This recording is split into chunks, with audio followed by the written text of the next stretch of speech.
Not necessarily, no. They just changed where some of the wording was, because at first I was worried about some of the wording they took out, but then they put it in different places. I know. Yeah. Okay. Good evening, everyone, and thank you for coming to our September 2nd, 2025 City Council Study Session. This meeting can be live streamed at the city's YouTube channel. It can also be viewed at longmountainpublicmedia.org/watch or on Comcast channels 8 and 880. May we have a roll call, please? Mayor Peck, Present. Councilmember Christ, present. Mayor Pro Tem Hidalgo Fehring, here. Councilmember McCoy, present. Councilmember Popkin, here. Councilmember Rodriguez, Here. Councilmember Yarbrough, Here. Mayor, you have quorum. Thank you. Let's stand for the pledge. Pledge allegiance to the flag of the United States of America and to the republic for which it stands, one nation under God, indivisible, with liberty and justice for all.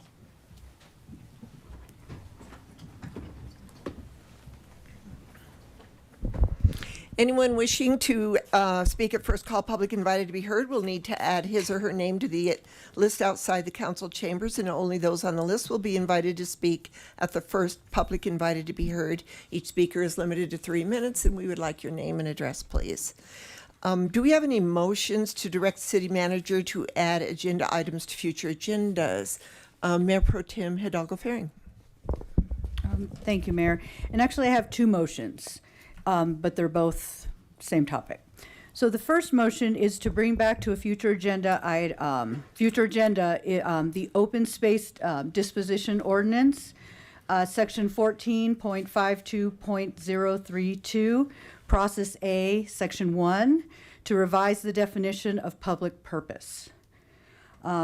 Currently, as it stands, it says what is considered. So the term public purpose means and includes, but is not limited to, the use of property for right-of-way, easements for city roads, utilities, and life essential infrastructure, and for the sale, exchange of property interests that result in a net benefit to the open space program. So, kind of looking and analyzing that language, I would recommend to amend it to state what cannot be considered not be considered in the disposition of open space. So that would be industrial, housing, or to private entities. Can I have a second? I'll second that.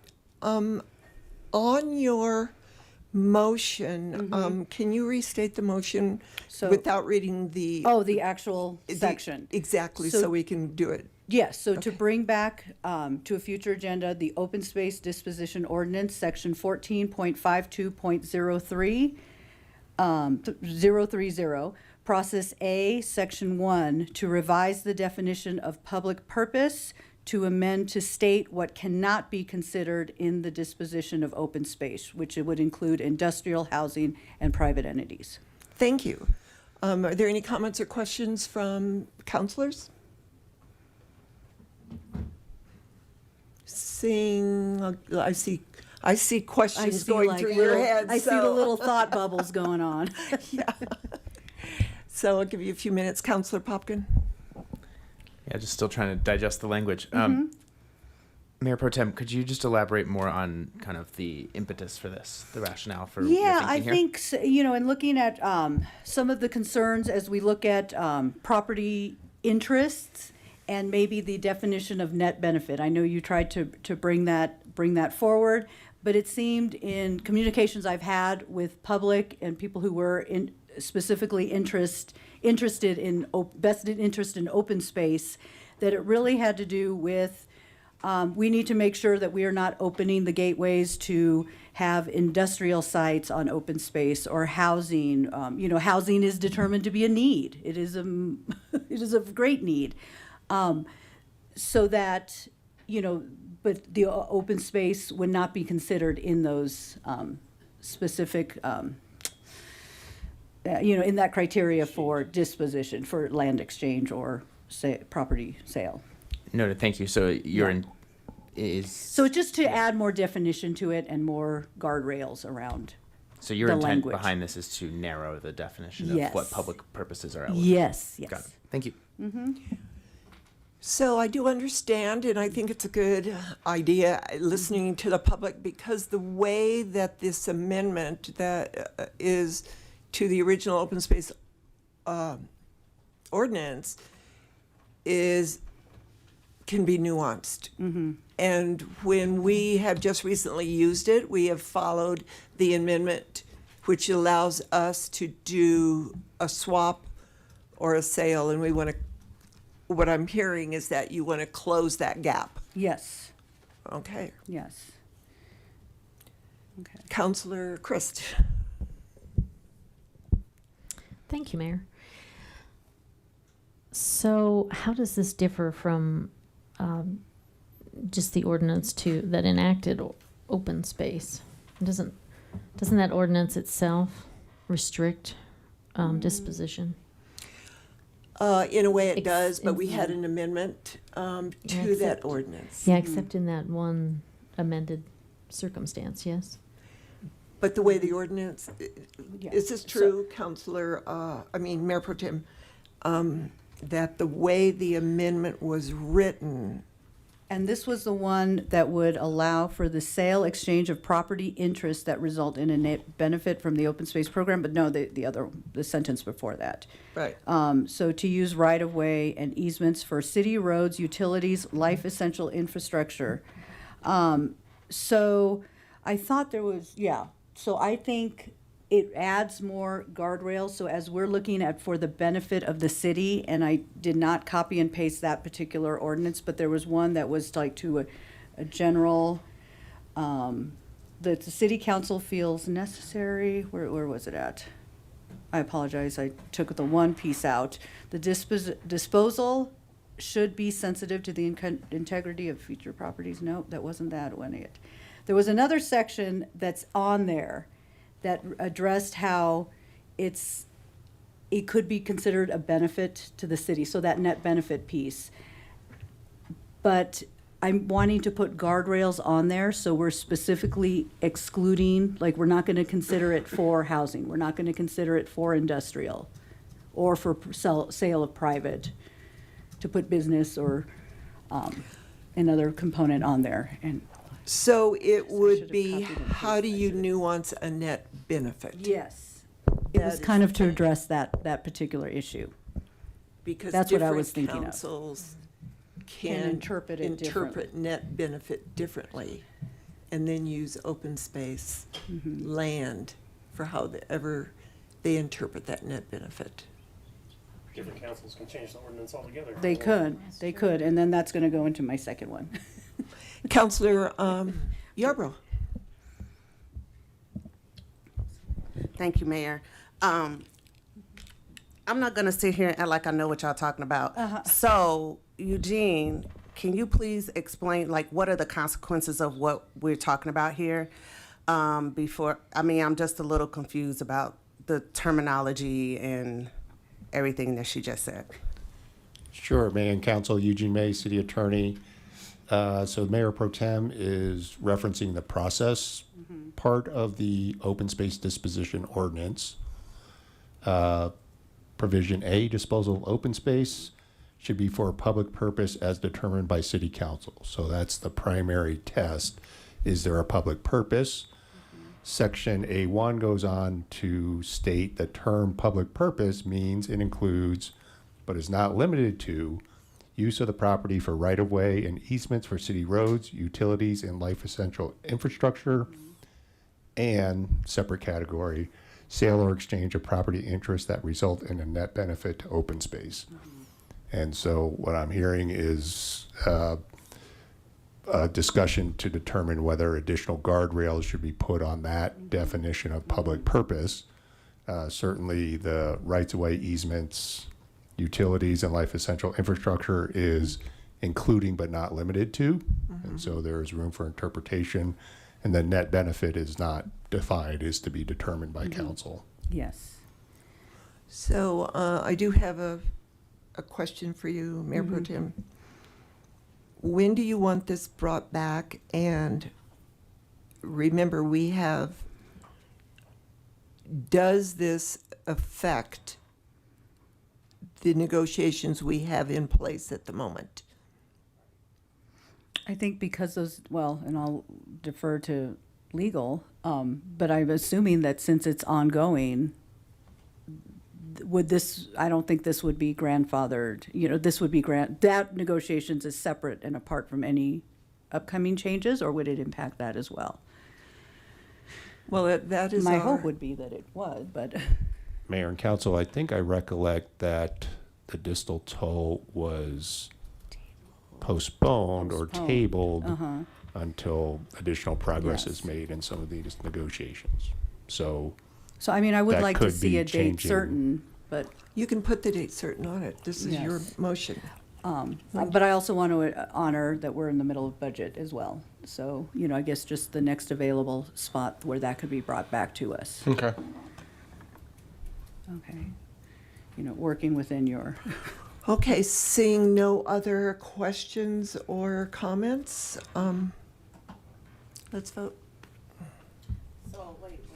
Okay, that's fine. So I know we are in negotiations, but does this impact that decision? That's, I mean, I didn't hear a yes or no. I think that's could be part of the motion, if we'd like to amend the motion, that it would not impact our ongoing, negotiations with. or the date certain to bring it back could be in January.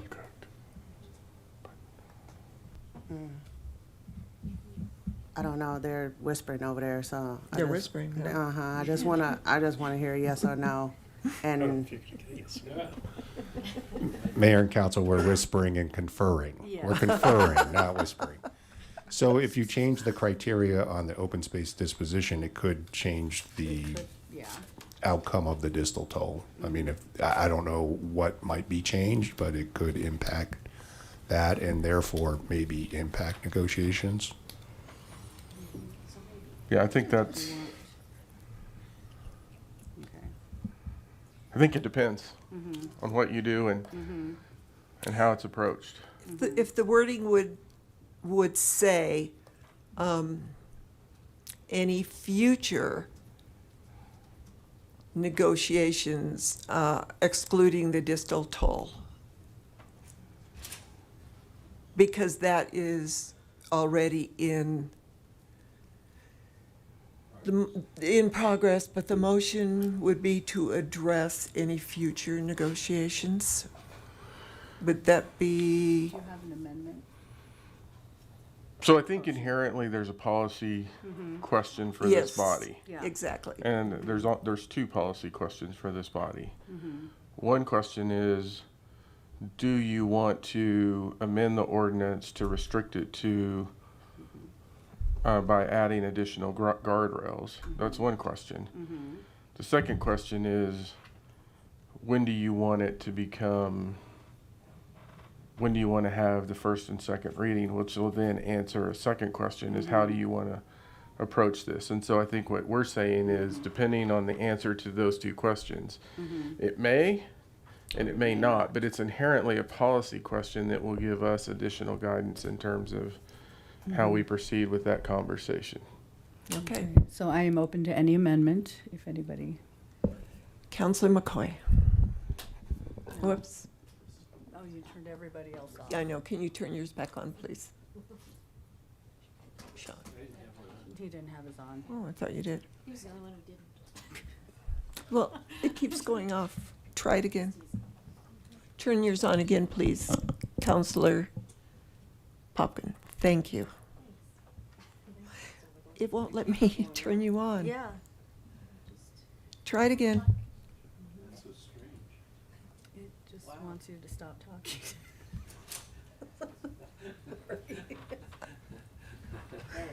There you There we go. go. Oh, now we can both talk. Go for it. Okay. Oh, Should we arm wrestle or? no, you go first. Okay. Thank you, Mayor. When something is tabled, it seems like it should stay tabled and we shouldn't talk about it until it comes back. And I am in favor of maintaining open space. But here's part of the problem is that we've already said we're going to maintain open space and we have contracts and agreements and things in writing. And we just need to follow those. And I don't know if adding more verbiage actually puts more teeth into it. So I appreciate the philosophy. I just don't know if it's I think it was useful to right now. minimize, so the intent is to minimize any misinterpretation. So just to have it very, because the way that it could be, so, but not limited to, or so it's, it opens the door for other types of negotiations to happen that might not be in the best interest of preserving open space. I agree, So- but what I'm saying is it seems like it's this other ordinance that allowed that is the problem. So I think it is essential to have that opportunity for, so in the event, so I think of Dickens, why this came to be in the first place during the flood. And so there were some mitigation pieces that needed to happen where we did have to meddle around with open space for the safety of people and, the preservation of land as well. Right. Because of the flood. So I think it's important to still have that, but set some guardrails around it. And you don't have to vote for it. Yeah, it's true. I just want to explain that I'm in favor of open space, but I feel like adding on more and more verbiage is not always helpful. Counselor Popkin?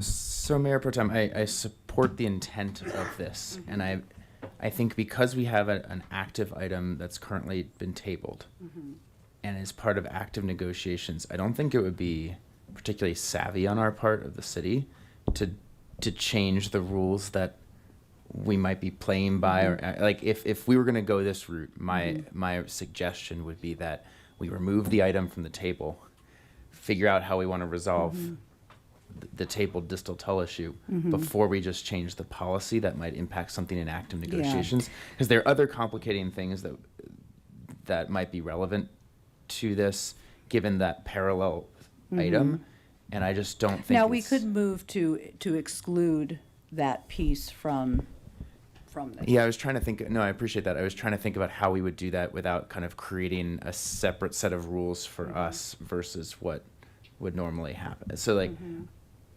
I think I'm.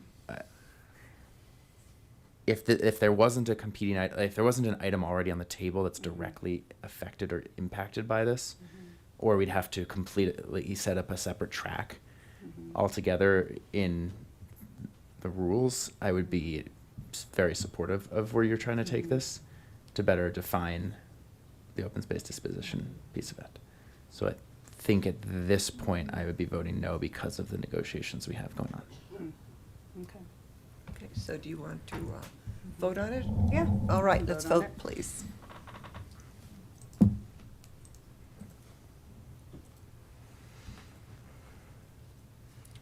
And that failed with myself, Mayor Pro Tem, and Councilor McCoy voting for. Councilor Popkin, Yarbrough, Christ, and Rodriguez voting against. Okay.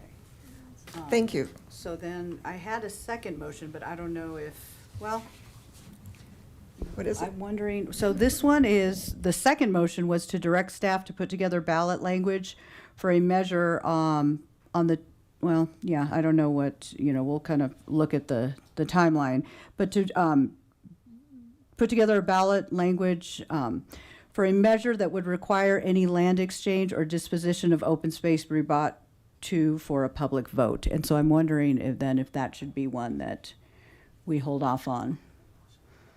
But, Well, you can't put it on this ballot. no, we wouldn't put No, it on this ballot. It would be for like the next year, so we have, yeah. Could we say special? No, it'd probably be the 2027 or 2028. Yeah, it wouldn't be able to go on any special election. No. Okay. Okay. Councilor Christ? Thank you, Mayor. I'm wondering if we could get a survey before then, if that might be a topic that we could survey the public. Well, I know when the whole open space thing came forward to us, We actually heard from several, I heard from several hundred people. I heard from like more than what people participated in a survey. But, and it was overwhelmingly, the concern was around the lack of trust. They were concerned about, nefarious actions on our part, that we were kind of doing a bait and switch with the last open space. So my intent of bringing both of these forward is to really show that we are trying to work in the best interest of the community and the desires of the community. So if we are able to kick any kind of disposition of open space that would allow for a public vote, they have more autonomy over how this open space fund is being utilized and our, how these actions are being utilized, that they have more control over that than just having us be the arbitrary folks who make the decision on their behalf. So, But I can Would hold that- off on this particular motion at a later date after we're kind of wrapped up with the other. yeah. Yeah. But could that be a motion then to include any disposition of open space goes to a vote before it's finally decided? That was my motion. Okay. That is my motion, yes. Yeah, okay. Just in general, not particularly this one. Not this one, Okay. just going forward. Well, this But I'm one gonna- would be resolved anyway by the time we, By the time we have the get it out election. there, yeah. I mean, we be can, yeah, 2028. if you all want to decide for the next council, but. But I can wait.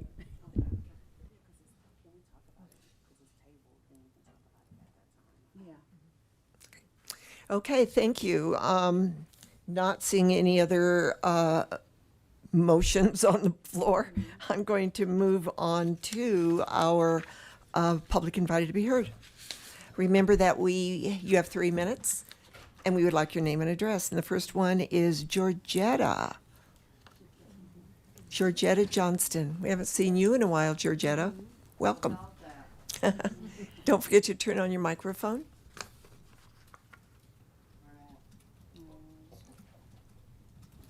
Thank you. Good evening, Georgetta Johnston, 320 Homestead Parkway, Longmont, Colorado, 80504. Thank you, Mayor, and all you precious people, council, for letting me speak. I came for some reasons, but I don't see any of the things that this is a good city. I don't see any of the things to a certain extent that I haven't been in a long time talking about better stores. That they go out of town to shop. That goes our money. Another thing is indoor, outdoor skating thing. The little thing over there. I hope one of these days we get it organized where we have it for our young people, and ice hockey in different situations, so they don't have to take it out of town and do that, because this city, I think it's 100,000, maybe it's getting up to be 150. I take the Times call.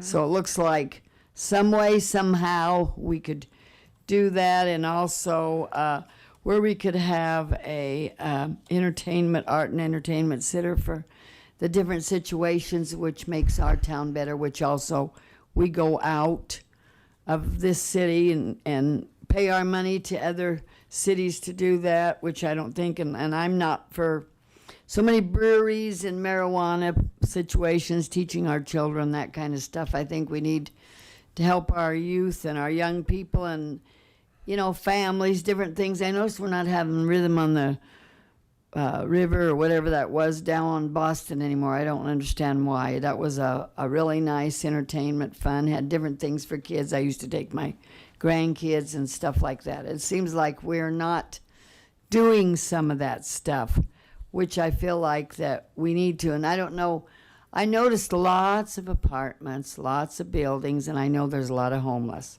and I feel sorry for them. But I'm 80. I've lived here all my life. I'll be 81. So I'm for helping people, but I'm also for helping the seniors, and not taking away from them and making things better. So that's why I come, because a city in our housing, things that should be safety, take care of stuff, and be honest and things like that. You know, I noticed the roads are better, the holes where we wouldn't be driving junkers. Thank you very much for some of you that saw me and said that you missed me a little bit. That's very nice. Going on open heart surgery is a rough road, so, you know, at least I'm still in my right mind and doing okay. And I want a good city. That's why I come, you know. And I know you're all working at it, trying to agree. Are we done at 3 minutes already? Already, Georgia. Well, that's all right. Lord bless you. Keep doing a wonderful job and work on this city of the nice things we need, please. Thank you, Georgiana. You're welcome. It was nice seeing you. Kim Matson.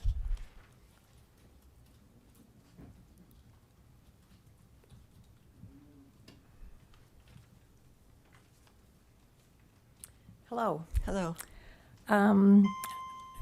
I would just like to voice my concern over. Kim, would you mind giving us your name and Oh, address? I'm sorry. It's fine. Forgot. Kim Matson, 967 Hover Ridge Circle, Longmont. My concern over the power grid. So with the Platte River Power Authority, I did talk with someone there a few months ago and really didn't get a good answer on how the power grid, the lines are protected against solar flares, power surges, EMPs, something like that. So I see all of the building that's going up in the city. I've seen all of the apartments. We're attracting more people. But if our power system, our power grid is not protected, I mean, it's putting everyone, their health and safety at risk.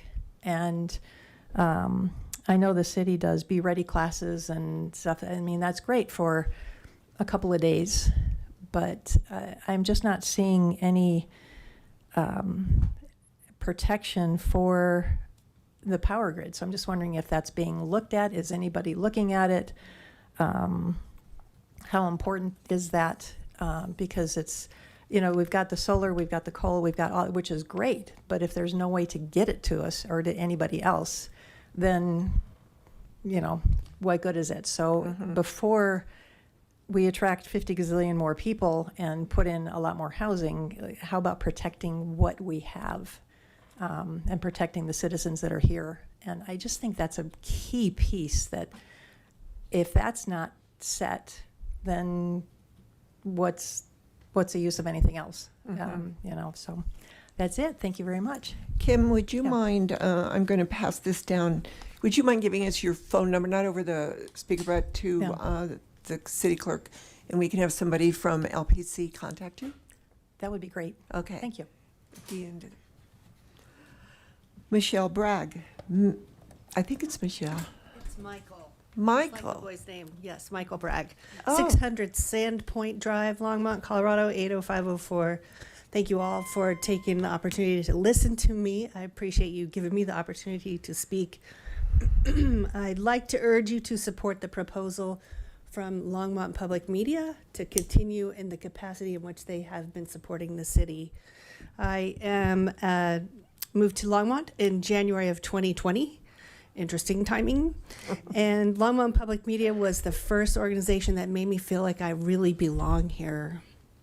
Last year, I left my manufacturing job after 25 years due to burnout, started my own business here in Longmont, and Longmont Public Media supports that business through the resources that it provides to me. So I learned how to do a podcast. I now have 2 podcasts. Workforce Bliss helps employers understand how to engage the workforce nowadays, and I also have the Voices of Colorado Manufacturing. So those resources are vital to our community. I think it's really critical that we also remember how Longmont Public Media is supporting our workforce. So as lots of people are getting laid off, there is an opportunity for them to go and learn. They don't have to pay 1 penny to learn to upskill. So they can use media equipment, they can use computers, they can learn how to do graphic design. And AI is not going to tell the stories that Longmont has. AI is not going to do that. And Longmont Public Media is there. They're here right now, filming this meeting right now. I think it's very vital that we continue to support Longmont Public Media. I urge you to. I think we risk losing our voice We risk the residents of Longmont risk losing our voice if we don't support this proposal from Longmont Public Media. I think they ignited my entrepreneurial journey. They enabled me to have a voice to my customers, which I really didn't have before that. And podcasts are one way to do that. You know, there's lots of different ways. Social media is a thing, but podcasts are pretty vital source for communications for business. AI cannot encapsulate the essence of Longmont or tell our unique stories. Longmont Public Media empowers its members to produce films, record music, perform live music, rent high quality equipment. Let's not just talk about community values. Let's act on them. Together we can ensure that Longmont remains a place where every story is told. And to Georgetta's point, arts and entertainment. It's right there in Longmont Public Media. Thank you very much. Thank you so much. Lance Whitaker.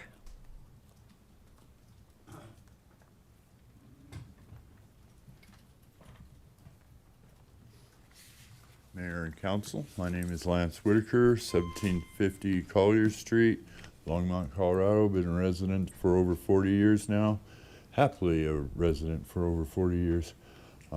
Today is National Another Look Unlimited Day, which is just another way of saying fall, spring cleaning. So take another look around your house and see what you can get rid of or sell or recycle. And it's also Blueberry Popsicle Day. Other than that, I have nothing for you. So you guys have a nice day, and hope to see you next week.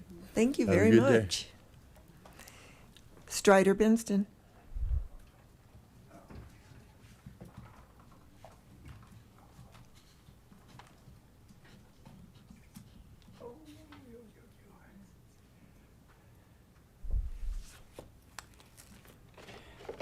How do?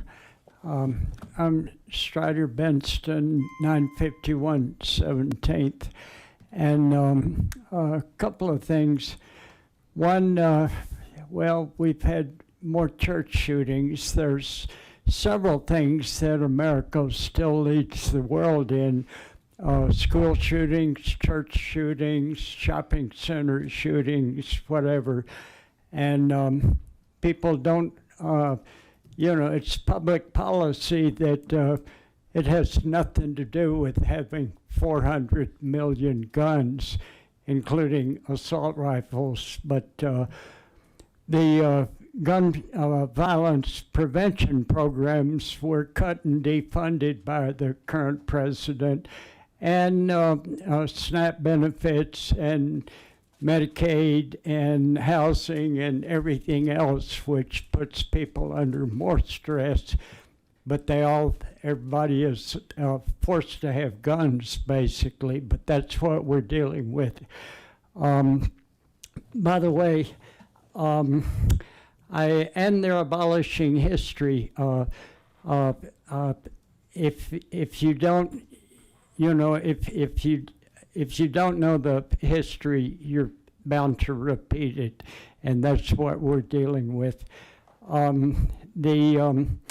I first learned history from Fannie Lou Hamer in 60 years ago last month on the boardwalk in Atlantic City, when we just learned, they found the bodies of Cheney, Goodman, and Schwerner.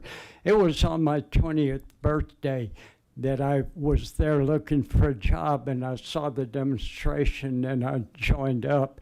And Ms. Hamer came down and spoke to us on the boardwalk after she had given her speech at the Credentials Committee. But what's going on? The Voting Rights Act last Thursday, the imminent death of the Voting Rights Act, the basic singular thing for what democracy can be or begins with is the right to vote. And that's what I've spent my whole life standing for, and that is actively under destruction right now. The last Thursday in the New York Times, the imminent death of the Voting Rights Act. And yesterday we had a labor demonstration, and we had 400 people in Longmont. Thank you. I was one of the speakers. Thank you. Thank you, Strider. Seeing no one else on the list, I'm going to close first call public invited to be heard. And we'll move on to our study session items, which is a presentation highlighting updates to the organic contract from PRPA. That's a four-way agreement between the City of Longmont, the City of Fort Collins, the City of Loveland, and the Town of Estes Park. And welcome Daryl Hahn from LPC. Thank you, Mayor. You want that one or this one? Let's go with this one.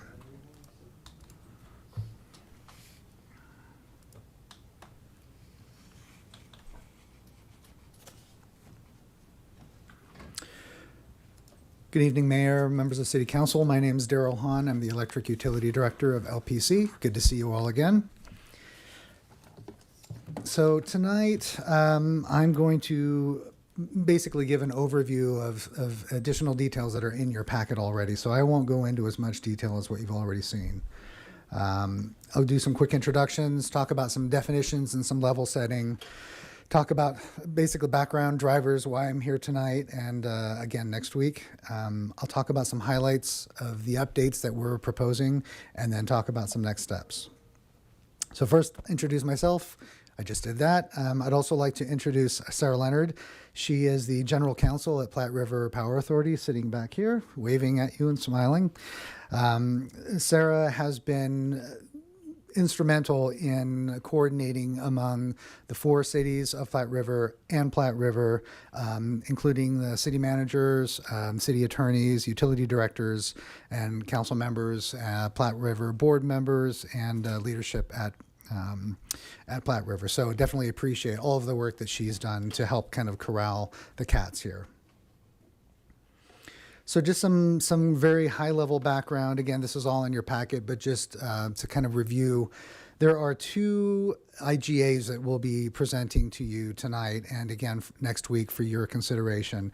One is the organic contract, which is a four-way intergovernmental agreement between us and the city of Fort Collins, Loveland, and the town of Estes Park. So the four municipal owners come together, create an IGA with each other that establishes Platte River Power Authority as an entity.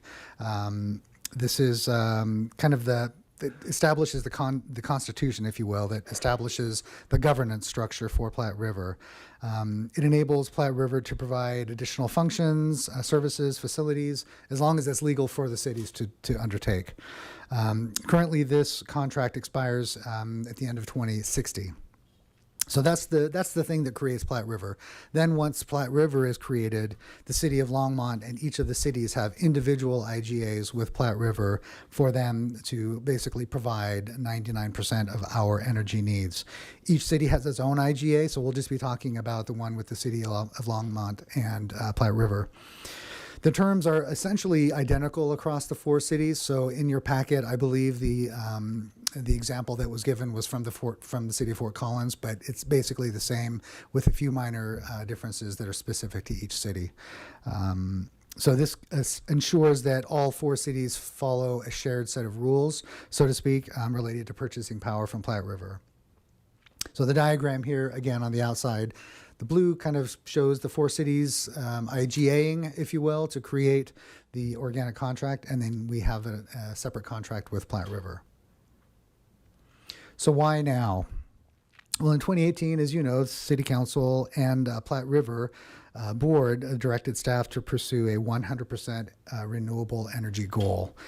Since then, the electric utility industry has changed. Not only did we have a pandemic, but business standards, laws and regulations, technology, politics, so much has changed in the last 7 years. The current language is sort of a time. It is very specific, and In some cases, it mandates solutions rather than leaving it open for us to kind of, change with the times and use the best technology that makes sense. There's also duplicative language. So in anticipation of potentially issuing bonds and making some investments in the near future, in the next few years, it was decided that this would be a good time to just kind of clean up some of that duplicative language and just make sure that we're really in a good position with these IGAs for the next 50 years. I'm going to briefly kind of just touch on the highlights here. I made a big deal about the fact that there are two separate IGAs, right? The organic contract and the power supply agreement. In the next 3 slides, I'm kind of mushing them all together and just giving you some general themes of the changes that are being proposed in those 2 separate documents. So number 1, we're in the changes, we're kind of reinforcing Platte River's what they call the 3 pillars of providing energy that's reliable, cost-effective, and environmentally responsible. As I mentioned before, the electric industry technology laws, regulations are all changing, and so we want to make sure that the language isn't too specific about technology that was current as of 2018 or even 2025. It removes prescriptive language where it talks specifically about renewable energy and uses particular phrases that were correct in 2018 but may not be correct in, say, 20 years. It also, the changes eliminate repetitive language. Page 2 of 3, highlighting the updates, again, more broadly talking about the types of solutions to improve the future flexibility. It talks a little bit about refining the requirements for the second board representative. So as you know, each of the 4 owner communities has 2 members on the board. One is typically the mayor or their designee, and the other is somebody that's appointed by you. Often somebody from the electric utility or somebody on the utilities. And so this refinement really just makes sure that the person that you appoint has to be a full-time employee of your city or an elected member of the governing body. So it could be one of you instead of me. And they'll be selected for their judgment, experience, and expertise, which makes that person particularly qualified to serve on the board. Okay. It also cleans up some timelines for the board members. There was some interesting stuff there where somebody might step down before somebody new was appointed, and then in between there was a gap. So this just kind of cleans up that gap.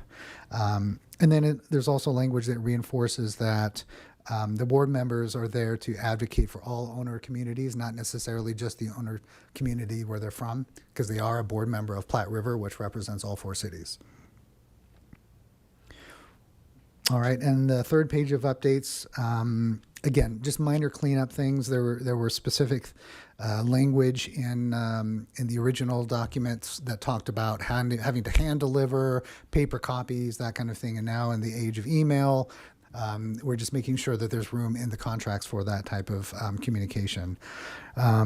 There's also language to broaden the ability for cost recovery. So a lot of times people just think of rates as the way that, say, Platte River would bring in revenue, but there are also some other filing processes, especially once we join SPP, that have to do with recovering rates through transmission. So that's outside of rates. And again, we just want to make sure that that's a possible thing within the new agreements. Minor updates, for example, updating contact information at the utilities. We don't want to have to come back through this process again just to update a name. And then offsite development of customer-owned resources. So an example here is community solar. We talked a lot about those efforts. Hannah Mulroy has been up here talking to you about that as well. The idea here is maybe you want to have one building that's served by solar on another building behind a different meter. And so again, the language has been updated to accommodate and enable that kind of construct. So just to briefly look at the timetable, where we've been and where we're going. The first couple of quarters of the year, The staff began the review of both the organic contract and the power supply agreement. There were working sessions with the city attorneys, utility staff, and leadership, and of course the Platte River Board. On June 20th, several of you were up at Platte River headquarters to meet with other city council members, city managers, and attorneys and utility directors just to talk about this process. And then, so tonight, obviously, September 2nd, here giving you a very high-level presentation. Next week, we will be asking you to review and approve, fingers crossed, the 2 IGAs that have been updated. On September 25th, the Platte River Board will be looking at just the power supply agreements. Remember, the organic contract is just among the 4 cities, so Platte River is not technically a party that would approve the organic contract. And then in October, the hope is that, everybody will sign the agreements. So that's all I have for you, but I'm happy to field questions, and I'm happy to bring Sarah up if there are any questions that I can't answer that she can.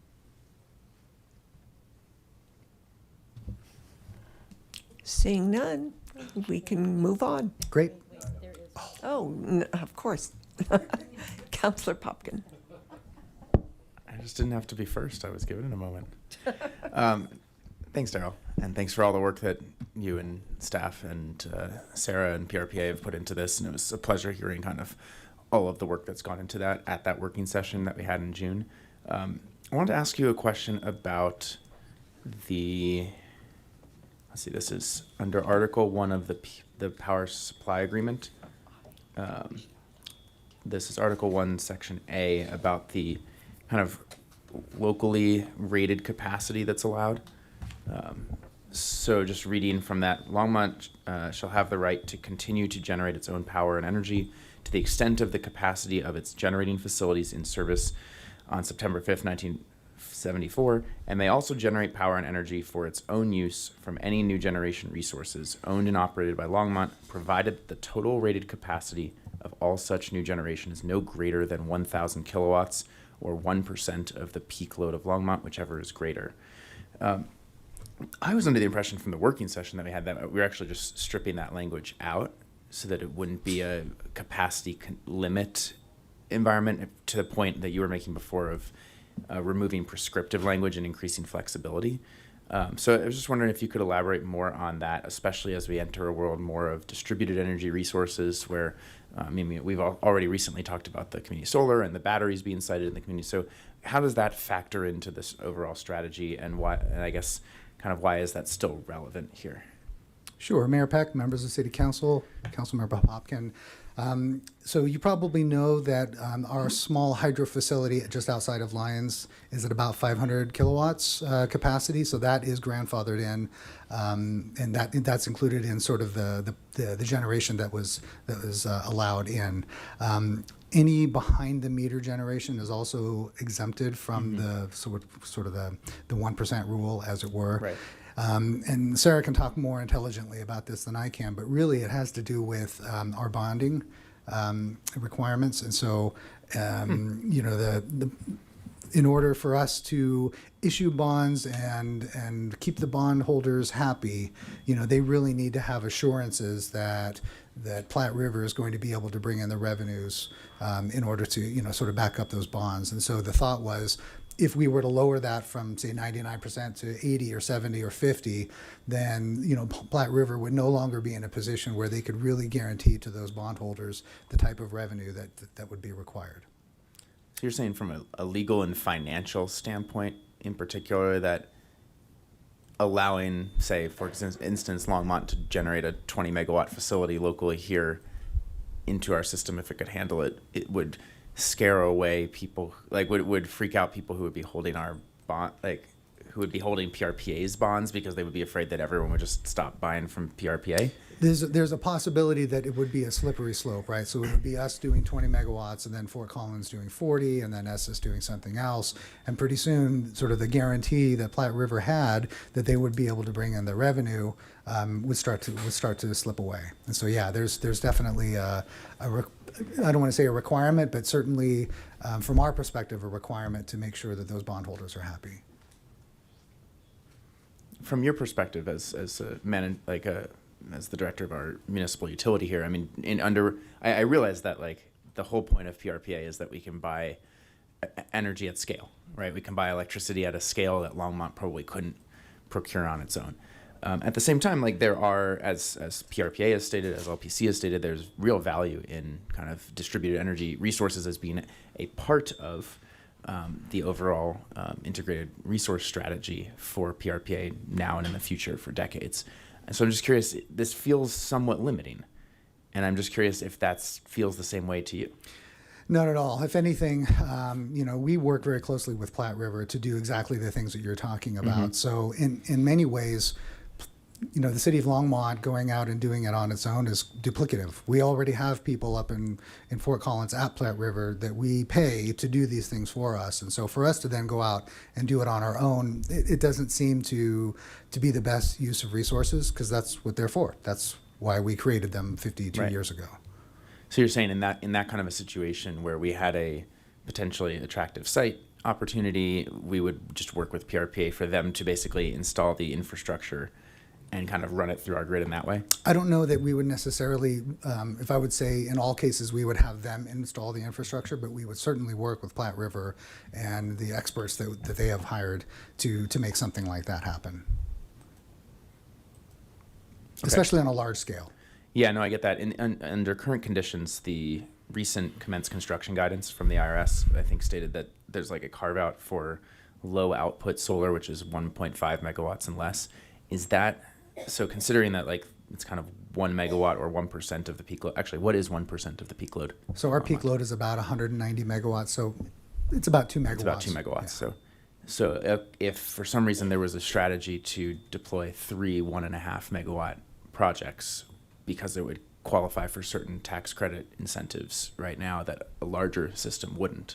Like, is that limiting in any way for this, or would you just kind of take the same approach and work through PRPA to install that here? Yeah, I would absolutely still just take the same approach, and we would at least have that conversation with Platte River and figure out the best way forward. Okay.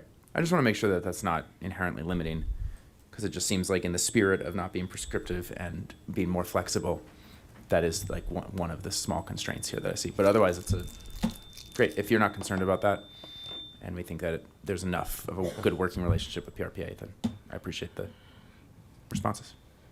I think part of it, to answer the question that we talked about when we were there in June, was you have the 4 cities with the organic contract, of which then we have the power supply agreement. And I think the theme was we have flexibility as long as we're working through Platte River in conjunction with to protect the bonding capacity and these other issues. And I think it was at that point where I believe Jason was talking, and I asked the question, I said, so what I'm hearing is this is really preventing one of us from putting the 4 of us in a bad position, and then the 4 of us having to cover the cost exposure because somebody makes a decision by not working with them. And I think that's what Daryl's alluding to is, I think the intent is we work with each other as we look at opportunities to ensure that we're not negatively impacting someone else in the process. From a system of power like correct. Provision here, right? Because I remember I remember that discussion in terms of like the rate structures that we're creating. Like, are we incentivizing a whole community to do something that's counterproductive for the overall system? So is this just another one of those kind of insurance policies? Yep. And I just looked back and they agreed with what I said. And I think that's really the intent, because you don't want us to somebody to build a 20 megawatt unit. All of a sudden, it adjusts the amount of power, and then the rates have to come up, and 3 cities are now having to cover the rate differential for it because the one city's dropped a 20 megawatt unit. Gotcha. So is that where the language then comes in following that, which says, if Longmont develops new generation resources of a total capacity as set forth above, then Platte River commits that it will meet with Longmont to discuss in good faith an increase in that total rated capacity. That's where that would factor into let's think about what's in the best interest of the system and the communities that we're serving. Correct. Cool. Thank you very much. Thank you. We have Councilor Crest. I need to time myself.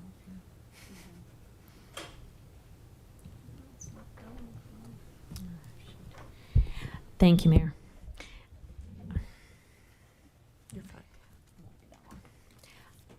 So Daryl, I just had some. Thank you, Councillor Popkin, for going through all the verbiage. So I'm not going to go back there, but I'm just going to ask some little details that stuck out to me. For one, I noticed that the idea of providing power at a competitive price was kind of crossed out in favor of just, I guess you would call it flexible language. But there is still the intention of trying to be competitive and keeping rates low. Is that correct?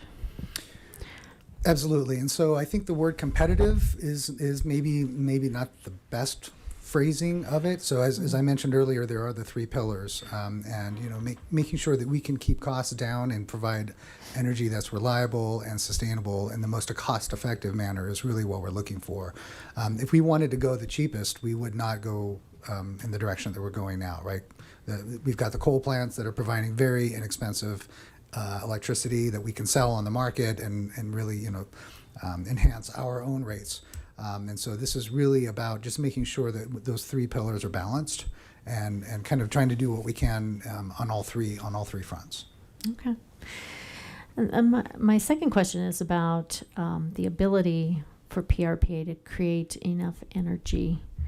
And I just want to say, we've had recent instances where, for instance, this wasn't PRPA, but Xcel cut power. And I know the city has backup generation systems, because there are some systems where we can't lose power in any environment, that you could imagine. I know that there are businesses in the area that are also creating backup systems because they are electric intense and cannot lose power for any short period of time. Is that going to influence how much power we purchase from PRPA, and is that a substantial independent generation that's going to affect this contract, do you think? Mayor Peck, members of City Council, Councilmember Christ, in general, the customers that you're talking about are looking at backup generation for relatively short duration outages. But of course, we might be, open to having conversations with customers if they wanted to bring some generation to the table that fit within certain parameters. Obviously, our renewable goal being a really big part of that. Mm-hmm. And so having somebody come in with, say, 50 megawatts of diesel generation that was planned to run for, days or weeks or months, that might be a different conversation than if they were to come in with some more renewable energy. Mm-hmm. So that's, again, like we mentioned earlier with having the conversations with Platte River, we would want to have conversations with these customers just to see kind of what they're looking at, what problem they're trying to solve. Well, thank you. That's a nice segue to my third issue, which is, or question, is this contract allows for generation from all sources, from PRPA and from others. I know we're trying to go carbon neutral, but we did have a codicil regarding aeroderivatives during a dark calm, and I didn't see that included with the contract, but it is still very much in existence. Is that correct? Yes, absolutely. And so I think that's a really good example where a technology comes along, and depending on the studies and kind of what makes the most sense at a given time going forward, the aeroderivatives is the right solution. But in 20 or 30 years, it may not be the right solution. And so by making the contract a little more flexible, it gives us the ability to be more agile. Okay, so then circling around, our governor signed nuclear energy into our Clean Energy Pact. And I'm not saying this is going to happen immediately, but there has been some discussion about small modular reactors as backup sources. And so I'm thinking that actually can produce a lot of energy. And how do you think that will impact our position with PRPA? Is that something that they would add on? Or is that something maybe that certain industries might have as part of their facility? My feeling is that is something we certainly would work with Platte River on. I know right now the costs are still pretty prohibitive, and so again, when you look at the three pillars, the affordability piece would not really be there. And you're also looking at still some extended timelines to get those up and running. And so from a 2030 perspective, it really doesn't help us. But going forward and kind of looking beyond that, it's certainly on the table. And I think right now we're just looking at that and other technologies just to see, again, what makes sense and when do those prices come down to the point where, okay, now it makes sense to start moving forward to something like that. Yeah, yeah. And I guess some people see this, including nuclear into our energy pact, as being the first level of deregulating. I know there's a lot more to go through, but it's the first acknowledgement that maybe we'll be accepting that at some point. So I had it on my list. But thank you for the presentation. This was very interesting. I went back and forth, and thank you, Councillor Popkin, for bringing out certain language that I had also been looking at. Thank you. Okay, great. Thank you.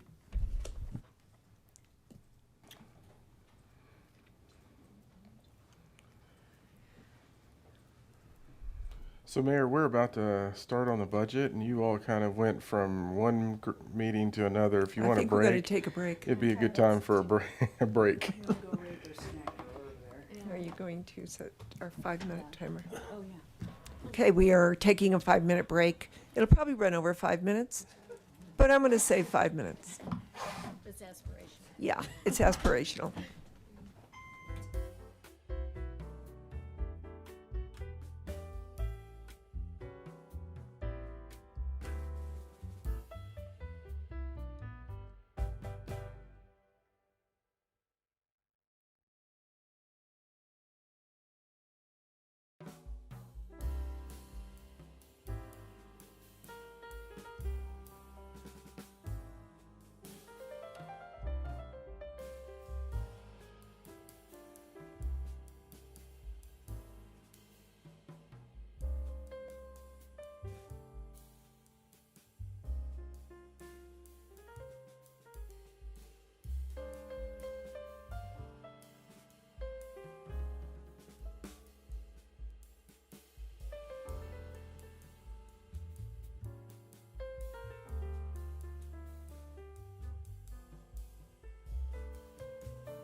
Including.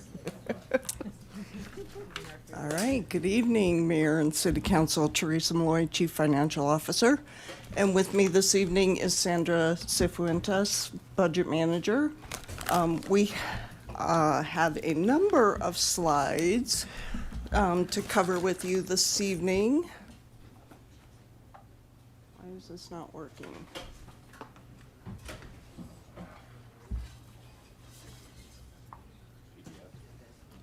Try it now. There you go. There we go. So these are the topics that we're going to cover this evening. Harold will be jumping in, I'm sure, as we're going through all of this. And then we also have several staff members behind us who will cover different topics as we get to them. So what we thought we would start with is just kind of an overview of our 2025 budget and how it changed from the time it was proposed to the time it was adopted to today with the additional appropriations. So I'm going to have Sandra cover that for you. Good evening, Mayor and City Council. Sandra Cifuentes. As Teresa indicated, we're going to go over the 2025 budget before we move into 2026 information. As you all know, last year in August, we came with a 2025 proposed budget, which included $438.1 million of projected revenues, expenses coming in at $469.6 million, which resulted in the use of fund balance of $31.4 million. We came to you in September and October, and there were changes based on new information that was received. Ultimately, at the end of 25, the revised and adopted budget was $441 in projected revenues. This was $2.9 million higher than when we started in August, and that was largely due to the property tax revenue increase. Adopted expenses came in at $473.5. That was the difference of $3.9 million. And that was a result of one-time expenses due to that property tax revenue increase. And then at the end of it all, we ended the adopted ended up using a fund balance of $32.4 million.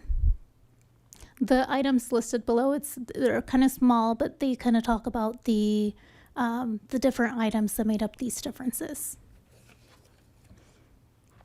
As you know, we bring additional appropriations. Now that the 25 is adopted, we typically bring these to you on a monthly basis after the year-end close. These are adopted by ordinance, and there's typically two types of appropriations that you see throughout the year. One of them is the carryover. That's the largest appropriation we have, which carries over budget from last year that is unspent or prior years. And then you have new appropriations that appropriate new needs.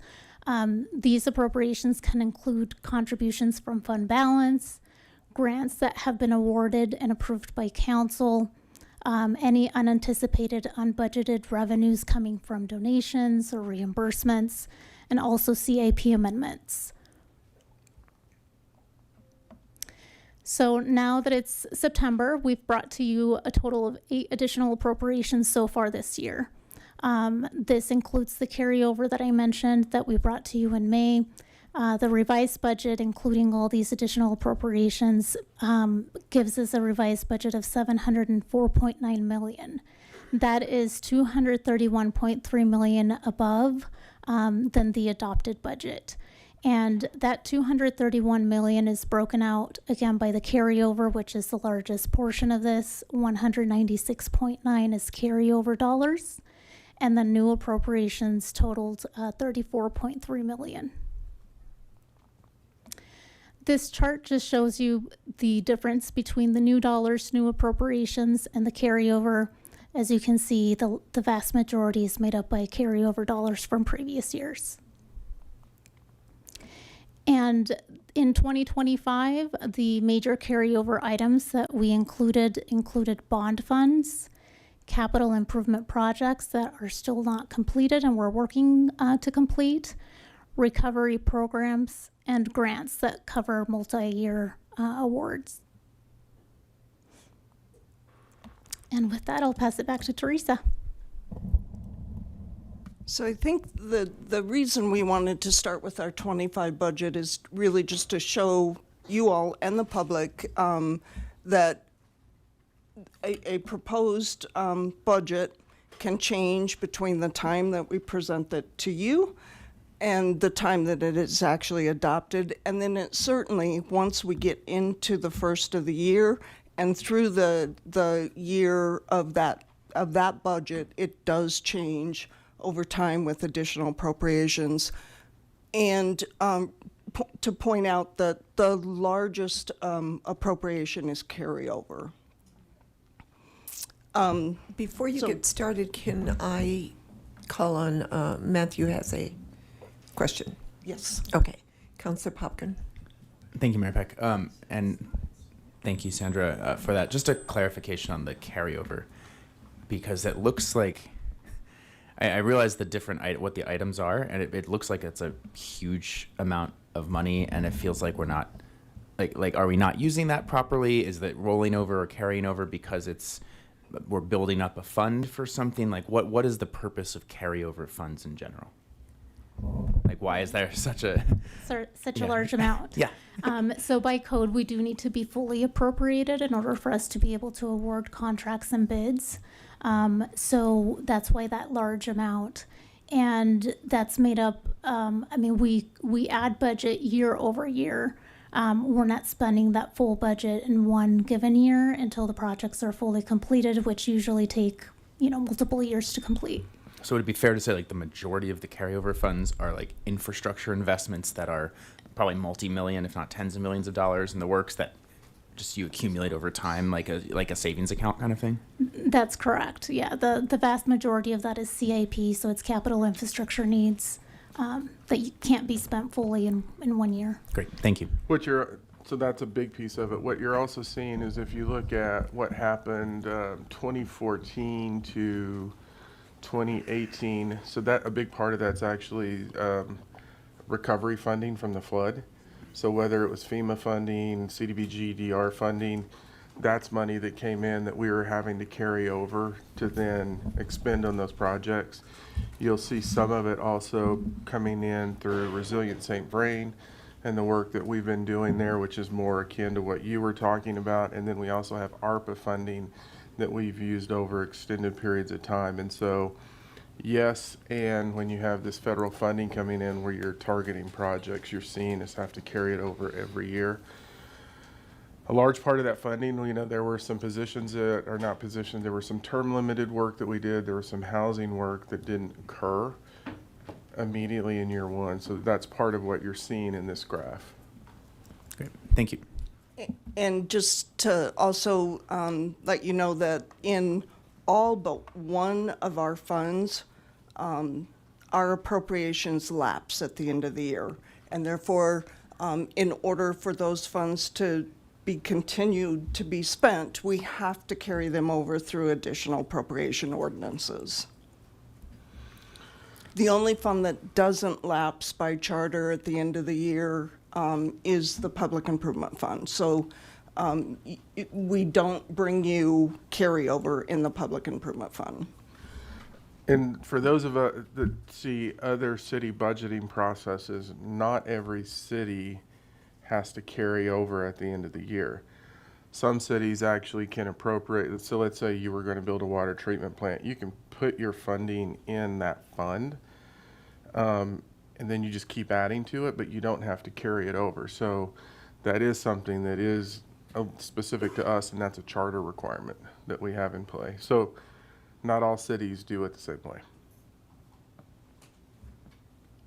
Other questions on that section? We will stop after each of the major topics for questions, but certainly if you need clarification as we're going through, please feel free to interrupt us. We did see that you have 84 slides. Pardon me? You have 84 slides, which I'm not. There are a lot of slides. I'm yes.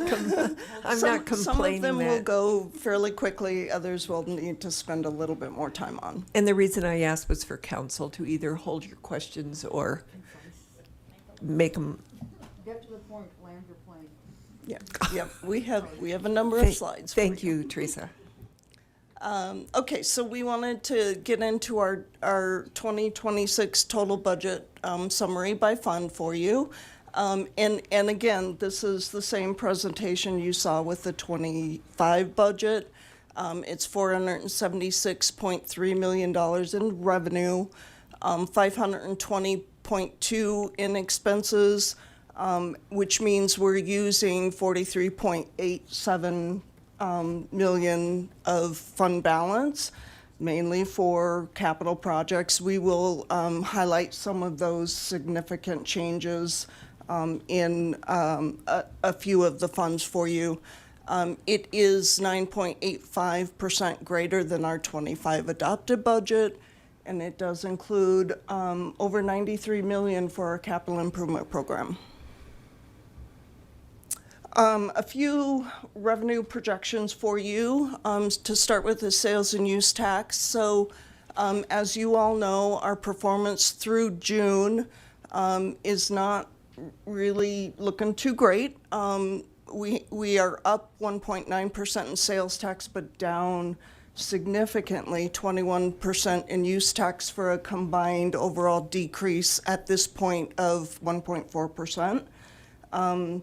We will be getting July results, hopefully this week, early next week. I will be able to let you all know what that looks like.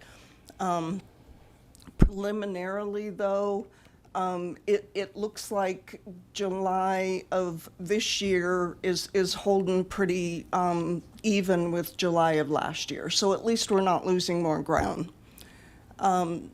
We are projecting to end 25 with an overall combined sales and use tax increase of just under 1%. And as Harold has mentioned, our 26 projections is relatively flat. We are projecting to be up just 0.5% in mainly sales tax. We do have some retail establishments that will be opening later this year that will help boost that projection for next year as well as this year. We also are expecting some fairly significant development that is in the pipeline that will help in terms of our use tax on building permits. So use tax will still be down though, but not quite as bad as it is currently and where we're projecting it to be through 25. Our sales and use tax does go to the 5 funds, so this is a pretty significant revenue for our 26 budget. Property tax. So I know Harold has mentioned this, but there were some state adjustments to the assessment rates in both commercial and residential that are, our property tax overall, we're projecting it to be up, but that is because it is a reassessment year. 2025 is a reassessment year, and we are expecting to see some increased valuation due to that, as well as new construction that is now part of the assessment cycle. So overall, our property tax will be up. In permit revenues, so this one is really feeding into our use tax in the general fund, as well as building permit and plan review revenue. Our adopted budget was calling for a combined 820 permits. We think by the end of the year we will have slightly exceeded that, even though it may not look like it at this point. But as I mentioned, there are some projects that are in the pipeline that we do think will pull permits before the end of the year.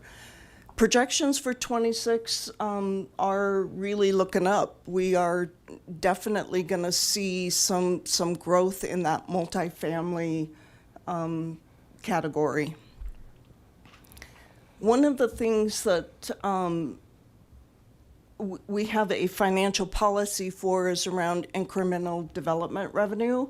And basically, our policy says that anything above a permit level of 200 new dwelling units is considered incremental development revenue. Anything up to that 200 level is part of the base revenue.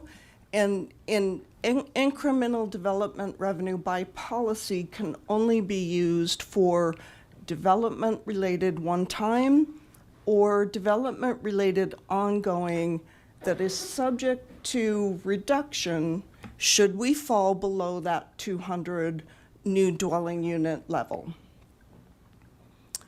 What Harold and I spent quite a bit of time this year looking at was the historical permit levels. And what we have really found is that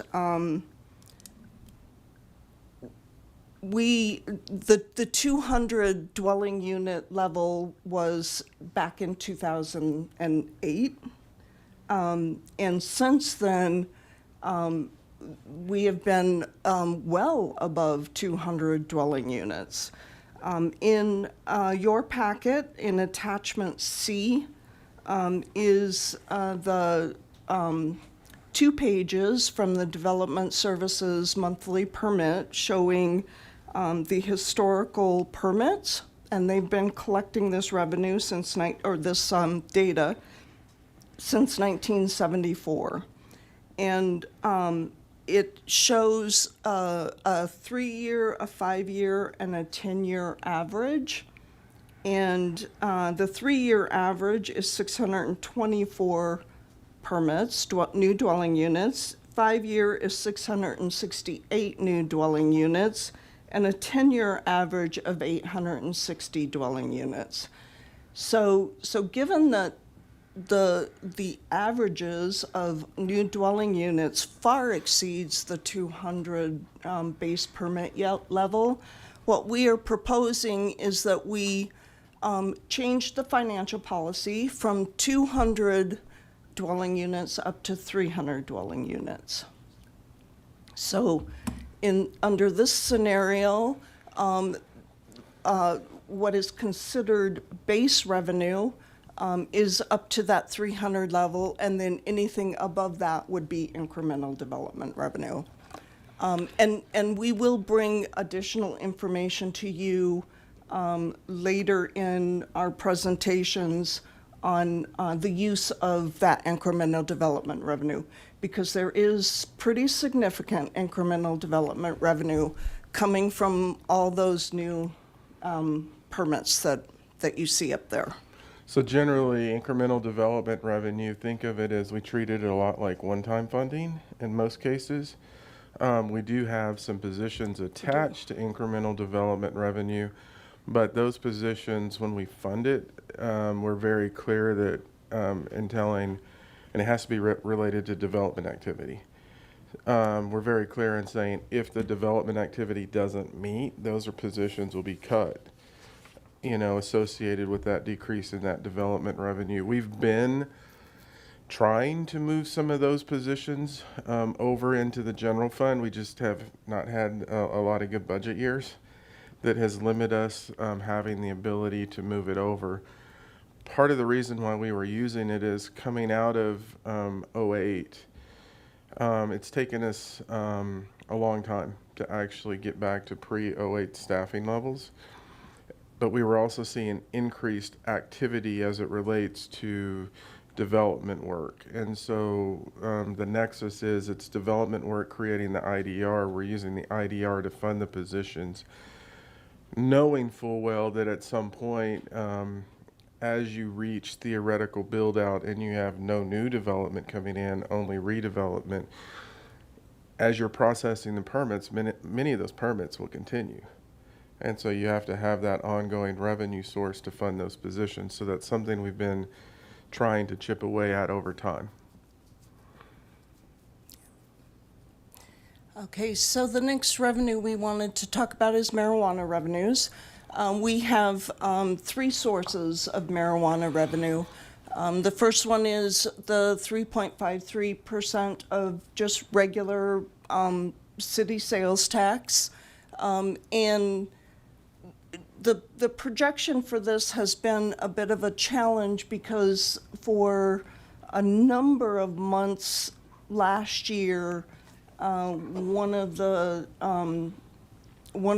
retail establishments was closed due to a fire in their facility. So if we look at just January through March, when the facility, that one retail establishment was open, so we had all 4 establishments open January through March, there was a decrease of 13.4% in that source of revenue over those 3 months.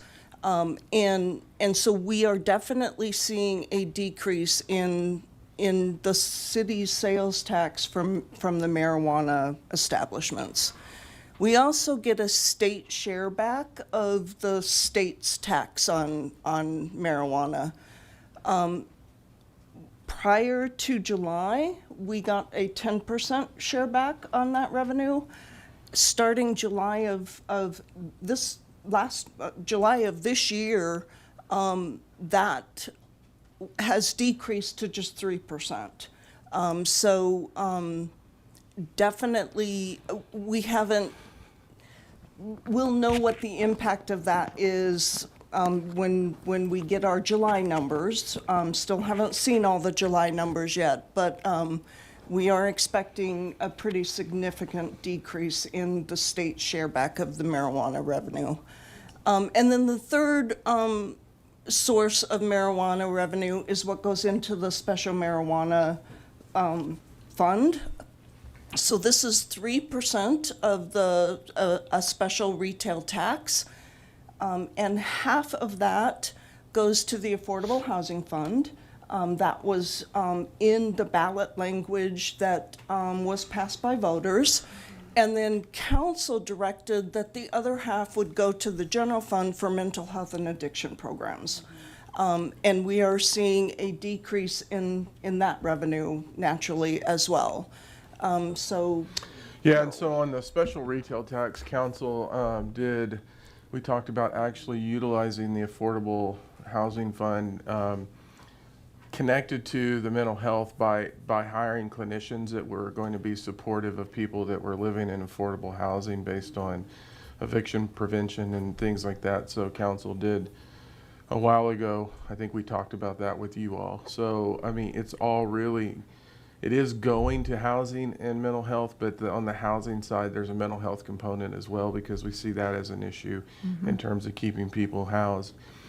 One of the things that we wanted to follow up on is at the council retreat, council did have a conversation about the potential of an enclave annexation for those establishments that were in the community that met the definition of an enclave, but were still in unincorporated Boulder County. I think the conversation was generally that we're still serving those, whether it's from a public safety standpoint, the roads that we're using. As we were thinking about that as part of this conversation, we realized we didn't have formal direction from council on this. And so this is something that if council wants to give staff formal direction on that, you can. It would change some numbers that we look at in the budget in terms of available revenue. But we did not include that in this budget adjustment because we didn't have specific direction on that. So do you want direction tonight? That's council's prerogative. If you want to give us direction to work with Grant to proceed on the enclave annexation for those establishments, you can do it. We'll talk to planning to have them start the conversation, and then we would actually, if that's council direction, as we're moving through the budget process, we'll calculate what the additional revenue is and then talk to you about that as we get to the end. Actually, that was one of the conversations we had with Judge Frick as well. So, Teresa, Counselor Popkin has a question. Thank you. Actually, just on that topic, while we're on it, is that direction appropriate now or after the presentations? If you all want to do it now, you can. It's now, if you would like to make that into a motion. Great. Well, I would like to, I'll definitely jump on that right now. And just for the public's clarity on this, since council's discussed it a couple times, building on what Harold was saying, we have a couple dispensaries that are technically within city limits, but are not technically in the city of Longmont jurisdiction, even though we serve them with emergency vehicles, even though we serve them with road maintenance and all of that, trails, depending on which one you're going to. And so because of the policy limitations that have been previously established, that we'd have to change our code a little bit to kind of pull them in, but then they would be actually part of the city of Longmont, and they would be at the same playing field competition-wise as the other dispensaries that are operating already in the city of Longmont, technically.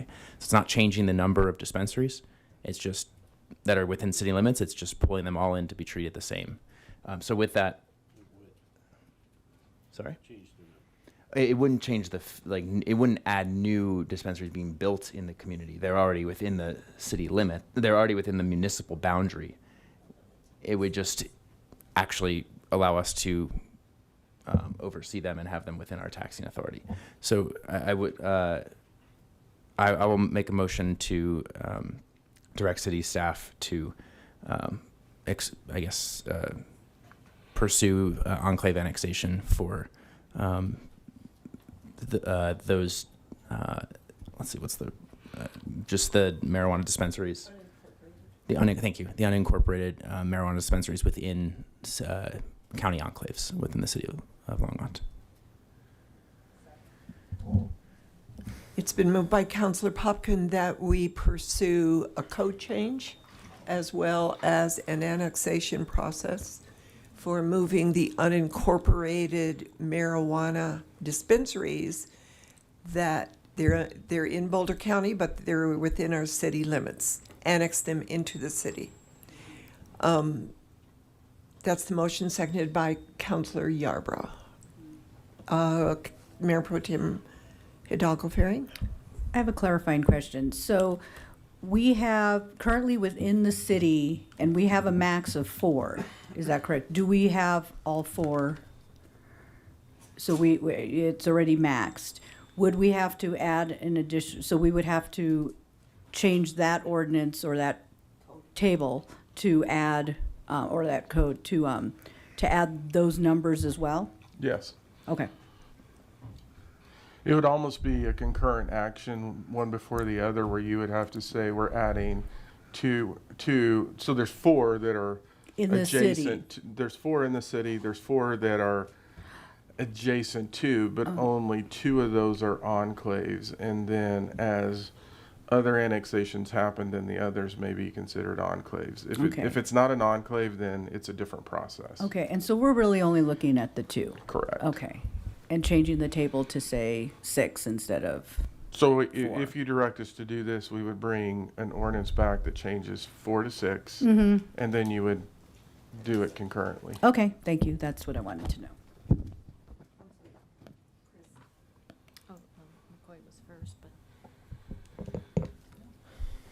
Thank you, Mayor. We also, don't we have 4 additional licenses for hospitality, marijuana hospitality?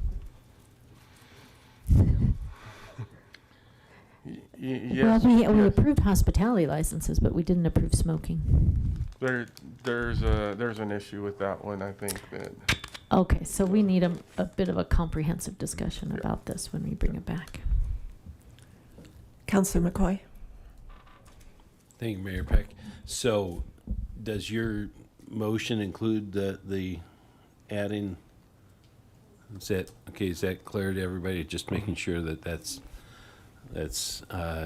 was part of that. So, okay, thank you. And to be clear with council, this isn't just the general fund. This is the open space fund, the public safety fund, the transportation fund, and the public improvement fund. Yes, the city sales tax does. Mm-hmm. Yeah. And then also to be clear, like, this is something that current dispensaries operating within the city of Longmont are already paying. Correct. So it's treating as many businesses on the same playing field. Correct. Yeah.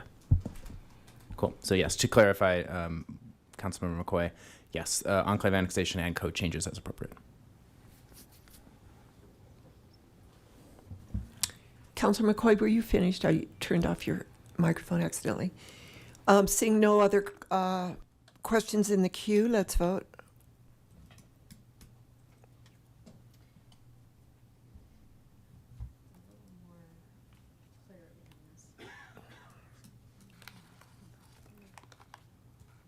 That passes 6-1 with Councilor Christ opposing.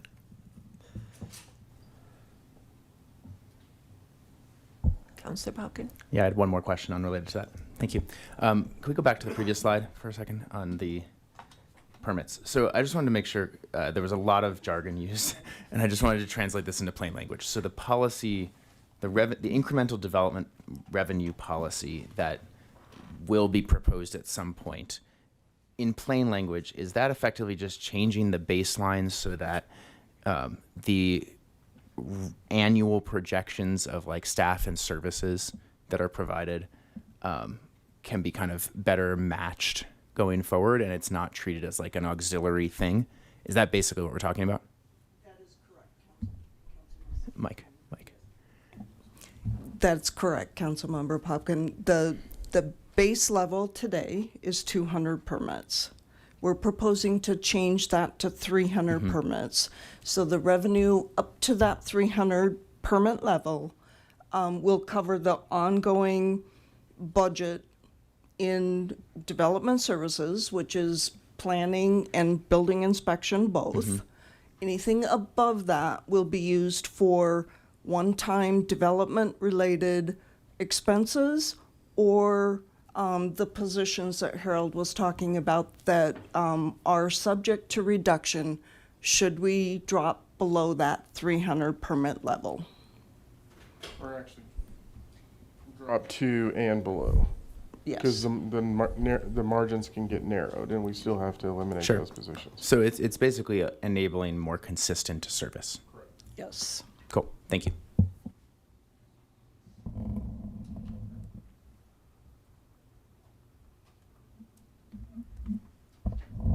All right, so just to summarize what Teresa went over on revenues, the 2026 proposed budget uses projects 476.3 million of revenues. The chart on the left side just shows you what makes up this revenue. So 47% of that is charges for services, 31% is tax, and then 9%, those are the top three categories, is coming from contribution from fund balance. The chart on the right, that's just the 2026 sales and use tax, which is part of that 31% tax increase. And the proposed use of these funds, we are projecting $520.2 million in expenses. The major funds that make up the total expense budget are on the top left chart. So you see the amount and the percentage by fund. Out of this $520 million, the 37% of that is going towards personnel costs. 38% is going to operating and maintenance. We have 9% going to non-operating, and then 17% of that is capital. So 93.2 million of that is capital improvement programs. You can kind of see the breakout of the different categories and different project types that will be funded or we're proposing to fund with that 93.2. Transportation was cut off there, but it makes up 41% of that budget. So when we look at the bottom left category and we look at what goes to personnel expenses, operating and maintenance, non-operating and capital, that's for all funds together. If you go in and you do that breakout for different funds, that percentage for personnel expenses will vary dramatically. So we're in excess of 73%, we're around 73, 75% in the general fund for personnel expenses. When you look at the electric fund, it's below 30% because so much of their budget is actually what they pay for power directly to PRPA. So I wanted to just give that context to council is each one of these funds will have a different mix in terms of how much is going to personnel expenses. So can I ask a question? Sure. So going back to the last slide in the transportation, what does transportation involve? Because that looks like a huge part of the budget on the breakout of the right circle. Yeah, so a lot of it is capital projects on the Okay. transportation side. So they do have some personnel expenses, but when you think in terms of street rehab, I think that number is like 7.3 million. You have, and we'll present this in the CIP, you have funds related to the First and Main Transit Station what I was and things wondering. like that. Okay. So transportation is very capital heavy. Okay, thank you. And this is just a comparison of the 2025 adopted compared to the 2026 proposed budget. The funds that are listed here make up 90.6% of the total expense budget, so we just wanted to show the comparison for these.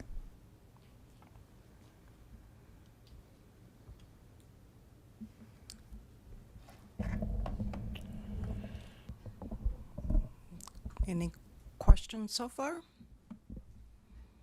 No, we were just looking at that and suddenly it went away. Can you bring it back? There we go. Yeah. Thank you. Just a couple more minutes.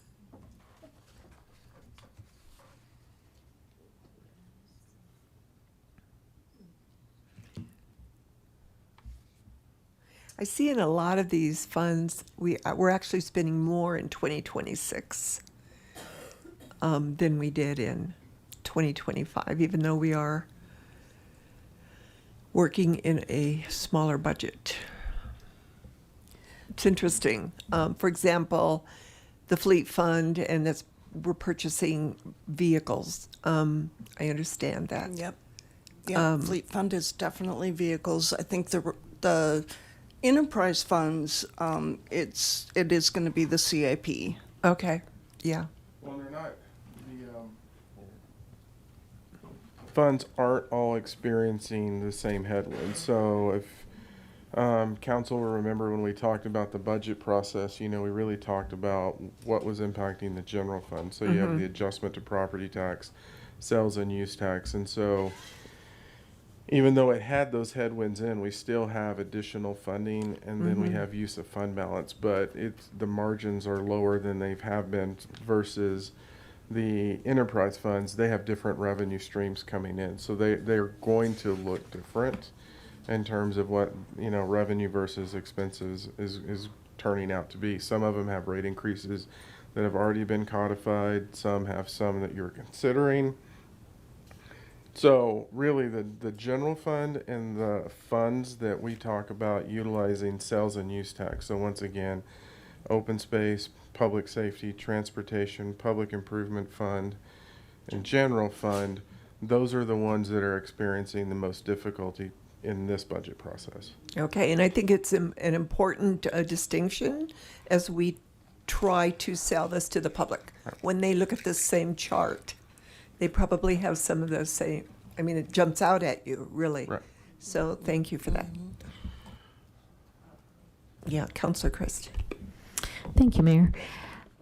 So it looks like we're reducing the public safety fund a little bit again.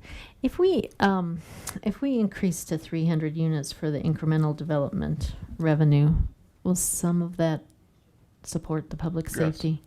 And is it enough to make up the difference, do you think? Or improve it even more? No, I don't think it is. No. There is no development revenue that goes to the public safety fund.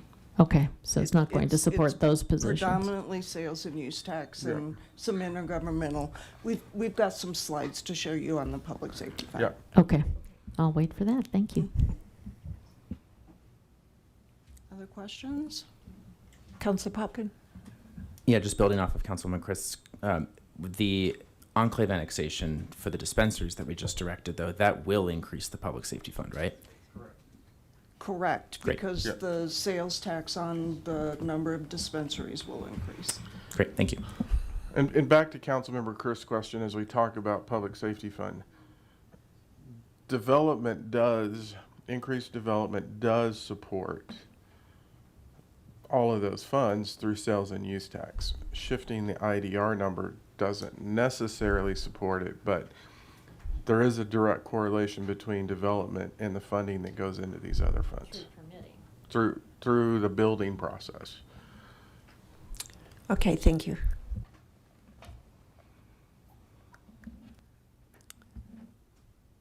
Okay, we're going to move into the general fund budget summary then.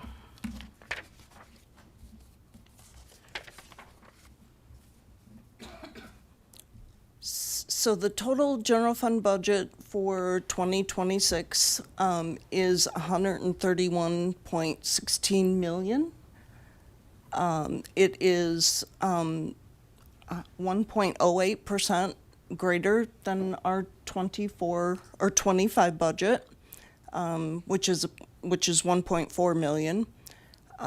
It is going to use 6.45 million of fund balance for one-time needs, and we will present one-time expenses in all funds in a future presentation.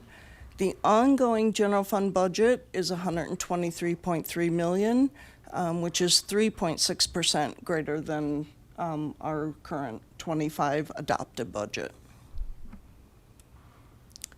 So we're going to go through some changes in the ongoing revenues, and then we'll also touch on expenses. So our 25 ongoing revenues were at 119, just a little over 119 million. We do have some reductions in revenues that is about 2.6 million, and about 6.9 million of increases for an overall 26 ongoing revenue of 123.3 million. The major decreases in ongoing revenue is the biggest one is administrative transfer fees. And I need to kind of explain this one because you're also going to see on the expense side a decrease in the general fund expenses from moving utility billing out of the general fund. So we have moved the operations of utility billing completely out of the general fund into the utility billing CIS fund.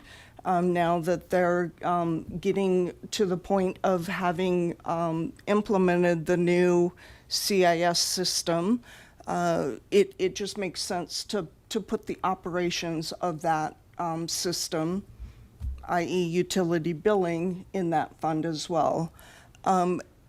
Utility billing is completely covered today through administrative transfer fees from the utilities that it's billing for, electric, water, sewer, storm. So because we're moving those expenses out of the general fund, we're going to see a very large decrease in the administrative transfer fee to support it.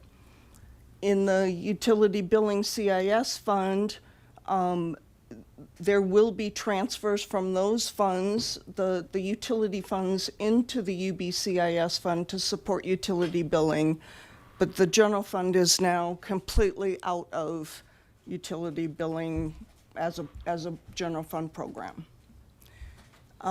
There are also some utility billing. Let me jump in on this one. This is a good opportunity to kind of talk about what you will see in the general fund. So what's going to happen is you're going to actually see a decrease in headcount in the general fund because it's moving into the utility billing CIS fund. And so as you see us go through this budget and when we talk about headcount, there's going to be some unique pieces to it in that there are positions in the general fund that have dedicated revenue sources coming from other funds, or in the case of recreation, dedicated dollars that they have through their cost recovery work that can only be used for things like that. So there's nuances even in the general fund when we look at head count and what's actually funding those positions versus it just being general fund dollars that go to those positions. And so you'll see this in the budget. Yes. And then there are also some revenues that the utility billing process was generating. They are mainly shut off, reconnect fees associated with that whole process. Those are also being moved out of the general fund and into the UBCIS fund. So a reduction of $640,000 of revenue on the general fund side. There's the state marijuana tax, $204,000, essentially from going from the 10% share back to the 3%, down to 3% share back. We are also projecting a natural gas franchise of $100,000 reduction. It's that revenue is just very cyclical, and it's not coming in the way that we had projected that it would for 25. So, and we're projecting that to continue into 26. On the flip side, there is some pretty significant increases. Property tax of 3.8 million. So that is the 2.68 million that Sandra was mentioning was the change between proposed of 25 and adopted of 25 when we got our preliminary assessed valuations from the county, and we set that revenue aside in the general fund as one time. So we did not use it to cover ongoing. This year for 26, it is now available as ongoing revenue. And on top of that, we're also projecting 1.2 million of additional property tax revenue. Actually, we're projecting about 1.9 million of additional property tax revenue that's coming from the new assessed valuations, as well as the new construction that I was talking about earlier that is now in that assessment cycle process. We're proposing to use 1.2 million of the 1.9 to cover ongoing expenses. About 770,000 of that we're gonna set aside, and it's in the budget. We haven't programmed it for anything at this point because we don't know what our final assessed valuations are gonna look like. They are still going through, the county is still going through the appeals process. So we do expect that revenue to decrease. We just don't know the extent of that decrease, so we don't want to use it all for ongoing revenue and then end up with our final assessed certifications in November being short. So 770,000 of that, of the total increase is being set aside for one time. It's not unlike what we did with the 2.6 million. So one of the things that we've been doing coming into budget cycles is instead of fully, we've done it probably the last 5 years in a reappraisal year, instead of fully bringing all the money into ongoing, we always know that on a non-reappraisal year, we end up, the budget's even harder to deal with because you don't have that increased revenue. And so we intentionally do that to help us in the non-reappraisal year. Had we not have done that last year with the 2.6 million and we appropriated it for ongoing expenses, we would only have 1.2 million ongoing in new revenue, max 1.9 if we did it.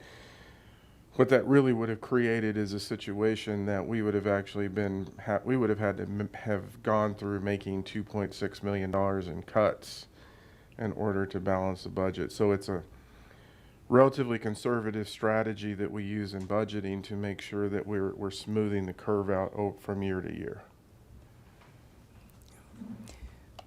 We are projecting a broadband franchise increase up to 4% of their revenues. So today it is at 2%. Two? One. One? One, two. One. One. Sorry, 1%. And you are going to see this as a financial policy change as well. So that increase from 1% up to 4% is another $715,000 increase. The 0.4% increase in sales and use tax results in about $608,000 in general fund revenue. Teresa, real quick, we didn't touch on this earlier. I wanted to talk to council about this, and so this is kind of some work that Teresa's been doing in terms of looking back over time and mapping the data so that we're starting to move into forecasting. The other thing that we did in this case is she talked about some establishments that we know are going to be operating into this year or into the first part of next year. We actually made the decision to purchase a software called Placer. It actually came across as a budget request from another department, and we started looking into it. What Placer lets us do is if Business X is going to locate in a community and we know that Business X is in other communities, we can actually go into that system and say, okay, we want to know what kind of traffic went to the location of Business X when it went to Brighton. And what did it look like when it went to Golden? We then can take that data to then start really refining estimates in terms of what that's going to look like in terms of revenue generation. So a lot of times when we talk about this world, we talk about cannibalization in that if this opens, then it's going to do this. It actually also then allows us to go, well, if they're relatively the same and it opened in the same community, you can actually look at the traffic data going into those two locations to see if there's a decrease in this one while there's an increase in this one. So that's really utilizing technology to get more refined in terms of how we're starting to evaluate these budget estimates. So that's a new process that we're starting to bring into the budget this year. And Harold, did you want to talk about the logic behind the broadband franchise? Yeah, so one of the things, the other utilities actually have franchise fees. When we went in and created Nextlight, obviously it was a new startup. And so we knew starting off, we needed to be really careful with that. We've obviously seen the success. So it really is to treat the utilities in the same fashion. I mean, treat them water like broadband and so on and so forth within our budget. That really goes kind of tying into some other traditional general fund expenses is use of the right-of-ways in terms of what's running in alleys, what's running in streets, what's running in those areas. And that really is the nexus for the franchise fee, because if you go in and work in a street, that has an expense on the transportation fund and the general fund related to those expenses. So that's the logic behind that. Can I ask a question about that broadband fee? So when you get franchise fees from Nextlight, do they stay in the Nextlight budget or do they go to the general fund? It's in the budget, and Nextlight as an expense, and it's in a revenue line item in the general fund. Correct. Okay. That revenue is a general fund revenue. Okay, thanks. We also have about $470,000 of recreation revenue increases. This is coming really from a few different sources within recreation. We are proposing to add a second day camp, which will generate quite a bit of revenue. We are also projecting there will be some slight fee increases, and then another $75,000 of that 471 is being additional revenue that will be generated because we are no longer, we're going to be covering the employee rec passes out of the employee benefit fund, as opposed to right now, it's just lost revenue that recreation is not recovering. So recreation's going to recover the revenue. The expense, that revenue is going to be paid to recreation out of the employee benefit fund. So that's about $75,000 of that 471. And I will point out that this is in 2026. It is the first time that recreation, from a budget perspective, will hit the 80% cost recovery in their by financial policy since COVID. They have really struggled to meet that financial policy of 80% cost recovery. So finally getting up to that 80% cost recovery since COVID. So some context behind this, and you go, well, why are you funding certain things? When they made the pitch to us about the additional summer day camp, basically when they put the summer day camp out for people to sign up, it fills up in a day. And when you take the expenses associated with the summer day camp, and then you look at what the projected revenue is based on the charges for attending, I think it was netting out about $100,000. Was it about $100,000, Jeff? Over $100,000 after expenses. So you're going to see headcount add in the general fund, but the headcount's actually being funded by the expense, and they're making over $100,000 of revenue to bridge that cost recovery gap. Some other context, and Jeff has been a dog on a bone with this one and talking about it, and I actually appreciate it, because when we talk about the rec passes, the rec passes are really there from a wellness standpoint, meaning if people take advantage of the rec pass and they're going, then that's going to improve the claims experience on the health fund. Well, historically, they've just been eating that cost, whereas if it was someone else that was buying it, they would have to pay the money. So we're actually paying the value of the rec passes out of the health and wellness fund, because that's the fund getting the benefit. And that's also a part of what's making this adjustment. So I think it's really looking in depth in those financials and balancing the system out. We also have some traffic camera fine revenue increases with those cameras coming online. We are projecting an increase in that revenue. And then the electric franchise will also see an increase due to prior fee adjustments. I also want to give some context on the traffic camera funds. I know when we brought this out, everybody's like, well, it's a way to generate revenue. Does it generate revenue? Yes, it does. It really was a traffic safety issue that we were trying to deal with. The numbers we're using are just based on, we had a delay in implementation of the traffic cameras, but now as they're being implemented, I think one was on Mountain View maybe. In a couple of days, I think it was like a couple of days, 119 people that were going over 10 miles an hour on the speed limit. And so this is not us, this is just us responding to what we're seeing occur within the community. Ideally, we would make no revenue off of this because people aren't speeding and they're not running the red lights.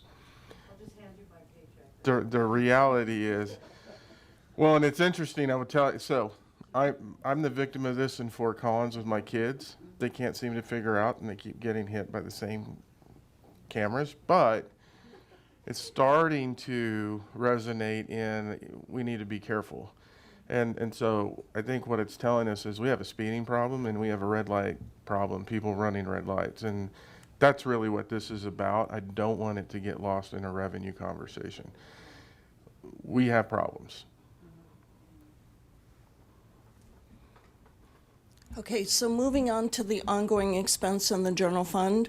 So starting with that same 2025 ongoing expense of 119, ongoing revenue, ongoing expenses balancing here. We have some reductions as well as some increases. And to get to our total 2026 ongoing expense of $123.3 million. So two major decreases make up the overall reduction that you saw on the previous slide. Of course, moving utility billing into the UBCIS fund. That's a $2 million reduction in our ongoing expenses. And then we've got two essentially development incentives that we have moved out of ongoing. And the first one is $130,000 that has been part of our ongoing budget for many, many, many years. That was for the final phase of the old Butterball turkey plant. That's just been in our ongoing budget, not being spent for several years. And so what we have done is remove it from the ongoing budget in 2026. We're going to have accounting reserve it as a reserved fund balance for when and if we do ever need it. We'll have it. No reason it was in ongoing. So I don't know, Harold, do you want to? Yeah, I think the simple way is we're almost treating it as one-time funds where we actually put it in a one-time funding category versus utilizing it as an ongoing, which sort of limits what we can do with the money. Yeah. And the second one is, that makes up the 662, is about $530,000 for the Smucker's business personal property tax that was in our ongoing budget. We are moving that to one time. So it is still in our 26 budget. It's just not ongoing. It's now one time. Just to give you a little bit of history on where we're at with the Smucker's business personal property tax, 2025 is year 6 of an 8-year incentive for their first phase of that development, and we're in year 2 of an 8-year incentive for phase 2. And the incentives were for the full 8-year incentive. The first 4 years was 100% rebate of all their business personal property tax, and 50% of the following 4 years. So 2025 is the first year that we have phase 2 at 100%, but phase 1 is now at 50% of a business personal property tax. That's around $530,000. So move that into a one-time perspective, because after we're through the 8-year cycle, it will go away. We will not owe them any further rebate. All the business personal property tax will be revenue to the city. And to be clear, we didn't use any existing funding for that number. The funding's being generated by Smucker's. So had they not have come in, we would not have any of that money. I mean, it's connected to their investment. So I think sometimes people don't quite get how we structure these contracts. And so simply kind of what we say is, well, 100% is 0-0. So if they don't show up, even if we got 100% of it, we're not getting anything. So this is because of their investment, we're getting it and we get the money, and then over time where it moves into the ongoing budget. And then we have several increases in ongoing expenses in the general fund, over $1.9 million from level 1. Again, being driven by just cost increases in things that we really have no control over, contracts, utilities, those types of increases. We do have, I know Harold previously said that we were unable to fund any level 2. We did fund job audits, and that is the only thing that he had mentioned that we did fund from level 2. That was $113,000. dollars worth of job audits, several audits. It's multiple positions. So for those of you all that, again, managing jargon here, job audits are basically when we evaluate what somebody's doing, and then when we look at what is in their job description versus what they're doing, we're finding that there is a difference. And so then we're saying we have to fund those positions based on the work that they're doing. Correct, Joanne? And that really starts falling into like equal pay for equal work and how we look at those issues. So same person, it's just that the job description's changing. The complete list of the level 1 and level 2 ongoing for all funds was included in the budget document in the council comm, as well as in the budget message. There is a link that will take you directly to that section of the budget document if you want to look at all of the level 1 and level 2. We also are seeing or have an increase in the level of human service agency funding. This comes from the increase in the property tax of 1.2, really 1.9, because it is calculated on the full property tax increase, as well as the increase from the franchise fees and the sales and use tax. So that is seeing a bump for 26. Another shift in staffing that we made in the 2026 budget is to take all of the communication staff that had previously been paid for directly out of the utility funds. We are kind of doing the opposite of what we did with utility billing. We are moving them into the general fund, and they are then offset by an administrative transfer fee. So that's an increase of $604,000. Fleet lease is a very significant increase for us for 2026, and this is really being driven by the take-home car program for public safety. And the reason that we're seeing such a significant increase in 26 is because of the plan was to purchase.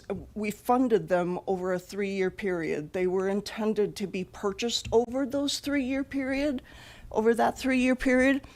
And had that actually happened, this increase would not be as significant as it is. But because of supply chain issues mainly, those vehicles were not purchased as we had originally planned. Most of the purchases for those vehicles happened towards the tail end of last year and even into the first part of this year.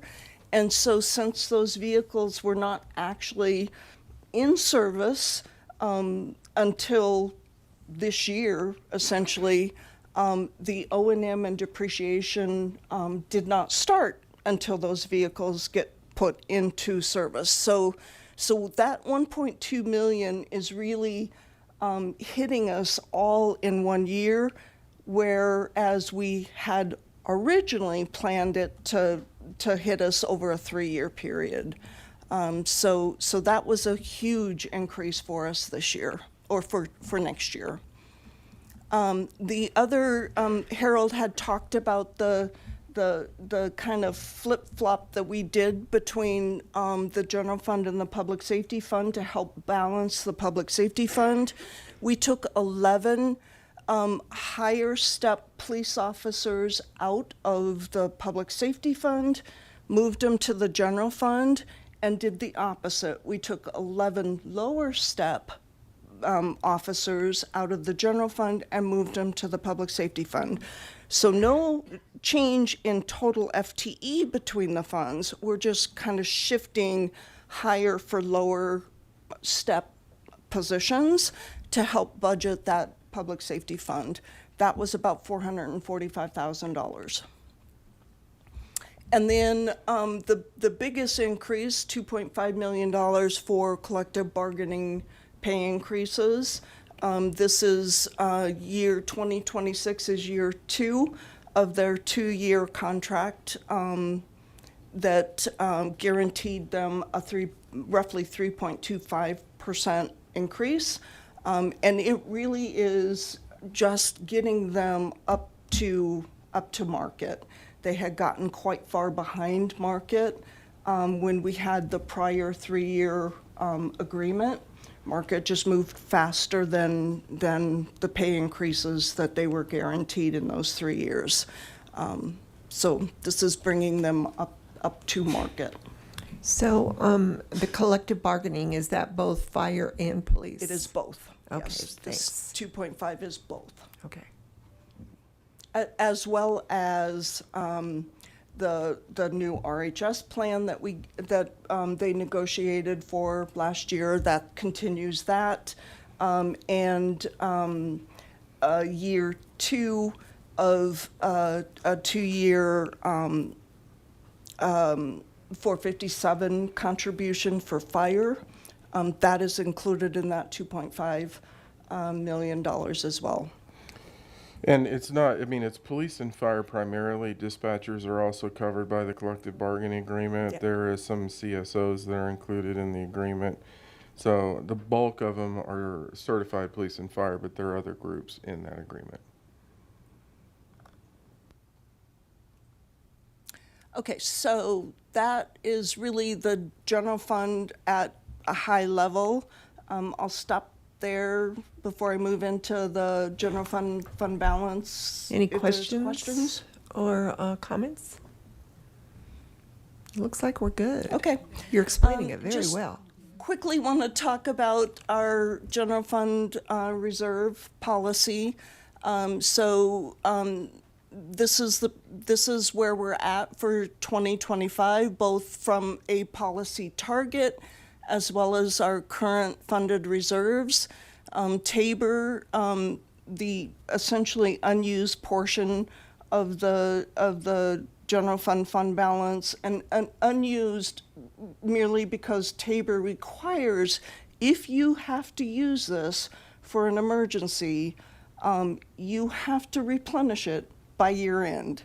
So it's at $7.1 million, it's essentially an untouchable reserve because there is no way we could replenish that by year end. And then the second component is just an 8% emergency reserve.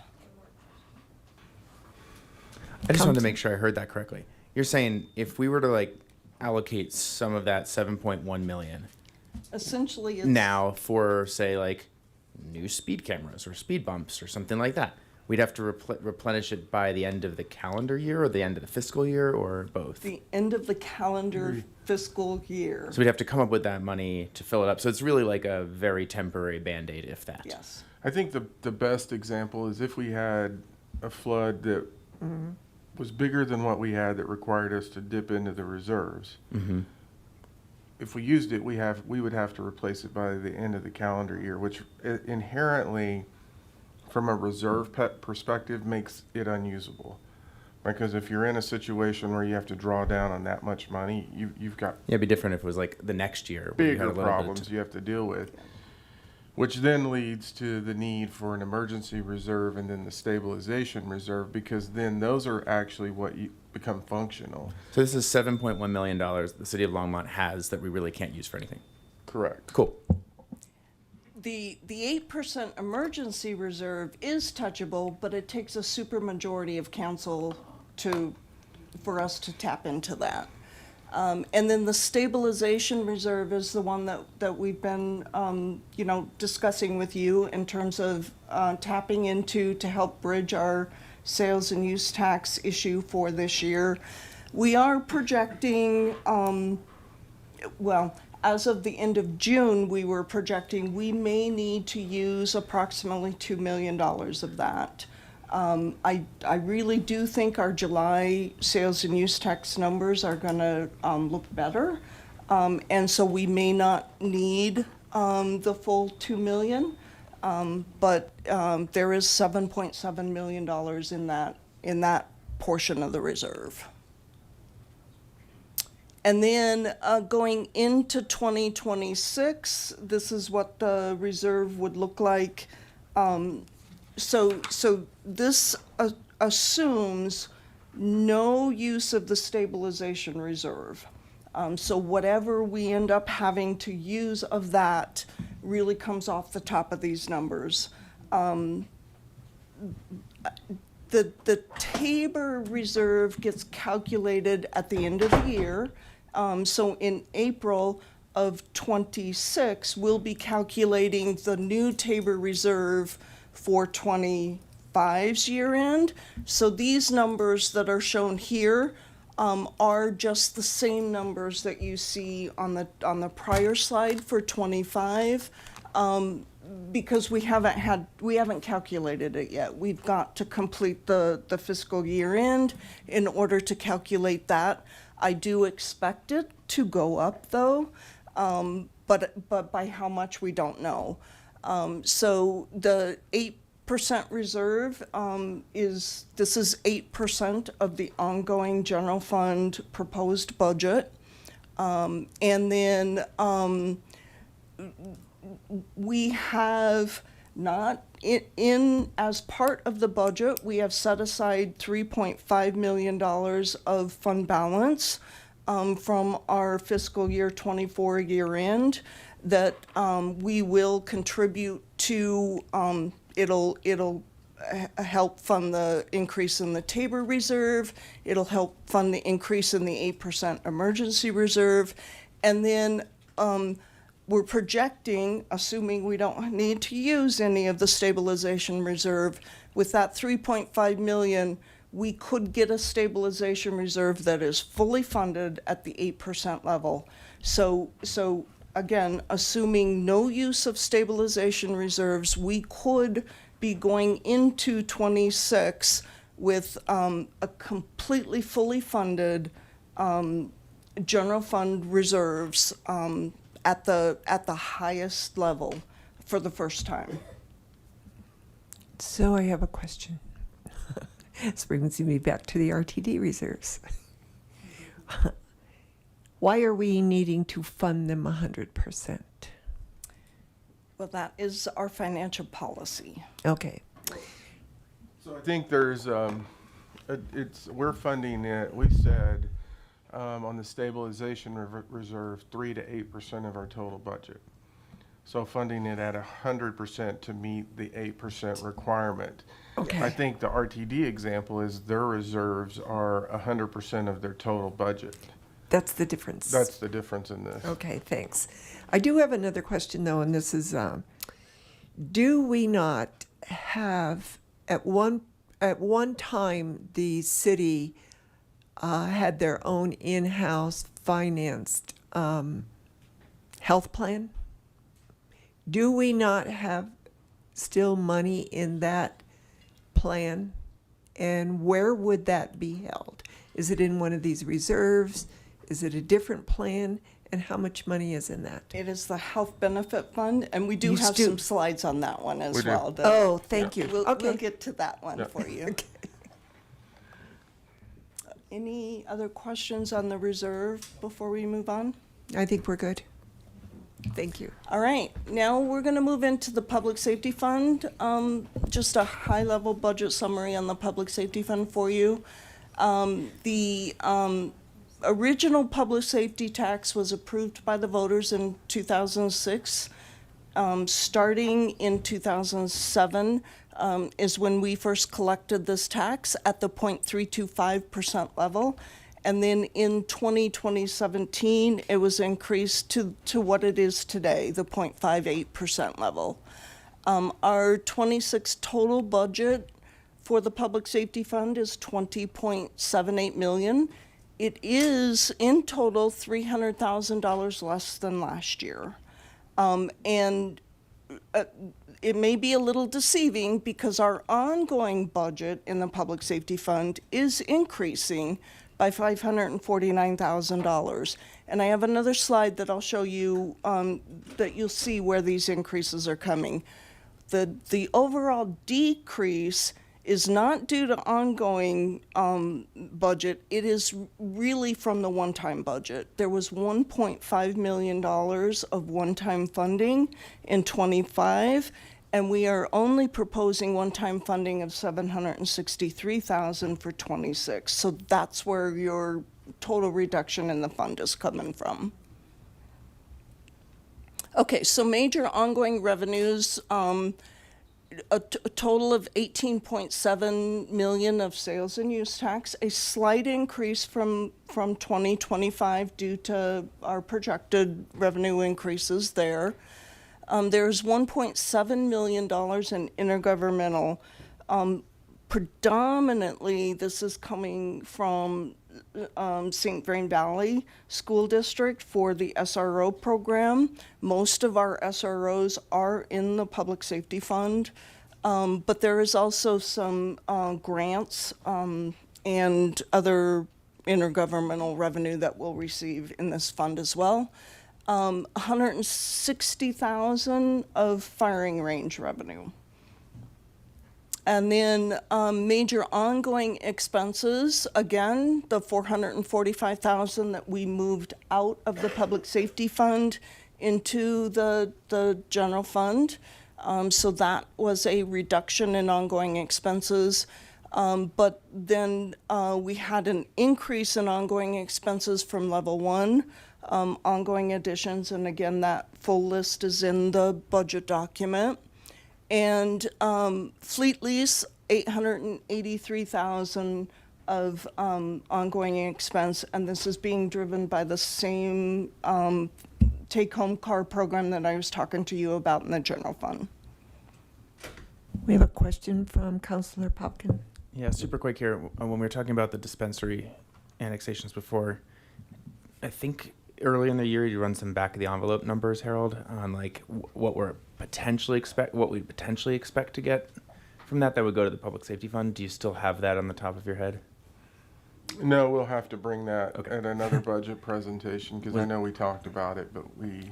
Do you remember if that was on the order of magnitude of like tens of thousands or hundreds of thousands, 20,000 million? Do you all have that? No. Let us bring that back. We'll put that as a question. Cool. I don't want to shoot low or high. No problem. And I can't remember. Definitely don't want to shoot high on that one. So we definitely have some challenges with this fund. As we've mentioned, the main revenue is sales and use tax, and so this fund is really tied to the health of the economy, and more so than probably any other fund that we have, other than the Public Improvement Fund. But that fund is not really covering ongoing expenses, it's capital expenses. So we have a little bit easier ability to adjust in that fund as opposed to this fund. So for context for council that may or may not have been here when we created certain agreements. So the funds that Teresa's talking about, these are restricted sales and use tax funds. So for example, when we did the Costco project, that's coming from the 2% non-restricted. So all the funds that they pay in sales tax that is generated from retail, if it's incentivized, 100% of those funds go to the restricted funds. It's only the 2% non-restricted fund that's doing it. So you're seeing a bit of a benefit for some of these other funds when we make these agreements, because they're not participating in whatever the development agreement is. All funds, to Teresa's point, are impacted by the health of the economy. Transportation, open space, public safety, and they're all impacted by the health of the economy. Why the transportation fund and the open space fund are a little different is they're capital intensive, or there's money for acquisition of property. So it makes it easier to make decisions on maybe we slow this project down, maybe we don't do this acquisition, versus the public safety fund. A lot of ongoing expenses are in that because it was designed to create capacity for ongoing expenses. And so that's the difference, where the pressures on the public safety fund are more significant.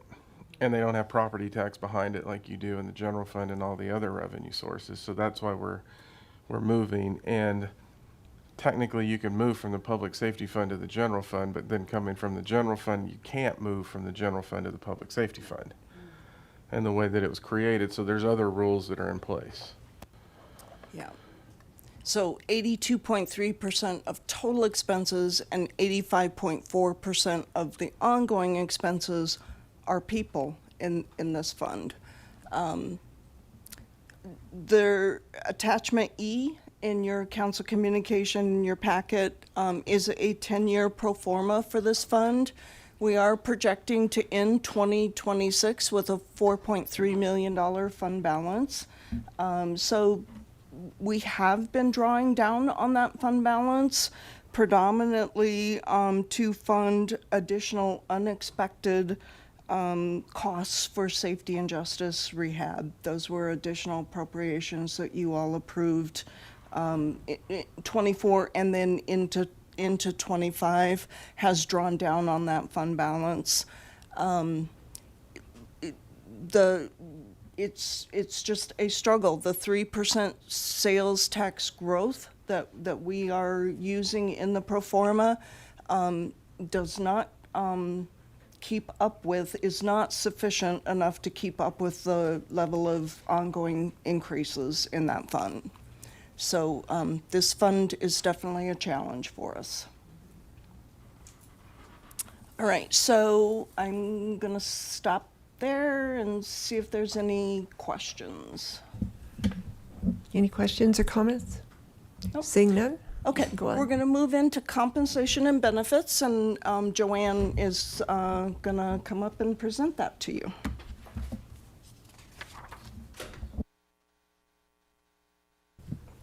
So good evening, Mayor and Council. Joanne Zias, Chief Human Resources Officer. Just want to give you a little bit more information on our compensation and benefits. I know Harold talked about that briefly at our budget introduction last week. This is our compensation philosophy, and it has been this way for quite some time. Our philosophy is that we're going to strive to pay competitive prevailing market rates, and that's to make sure that we're doing wisely with taxpayer dollars, but that we're also making sure that we're able to attract and retain qualified staff to get our projects done and to provide services. In 2017, we made a philosophy change to pay at 102% of market. And that came as a result of taking a look at cities near us. And what we found is that we were similarly staffed, but we were providing a lot more services than those cities. So if you think about things like sanitation or library services or NextLight and those types of things, we were not accounting for those additional services when we were looking at our staffing levels. And so we do ask our staff to do more with less. And so that 102 was an acknowledgement of that in some small way. In taking a look at our philosophy applied to 2000 in applying it to 2026, our recommendation is to pay at 101. So our goal is still going to be 102, but to make sure that we're able to balance our budget, 101 is where we're at this point. That is a bit of an increase because we were not able to do that in 2025. We were still working our way through a salary survey, and we had us set it 100% last year. We also just took a look at our benchmark data. We had completed the salary survey last year, and that was a two-part survey because of the fact that we were working through some of the data needs.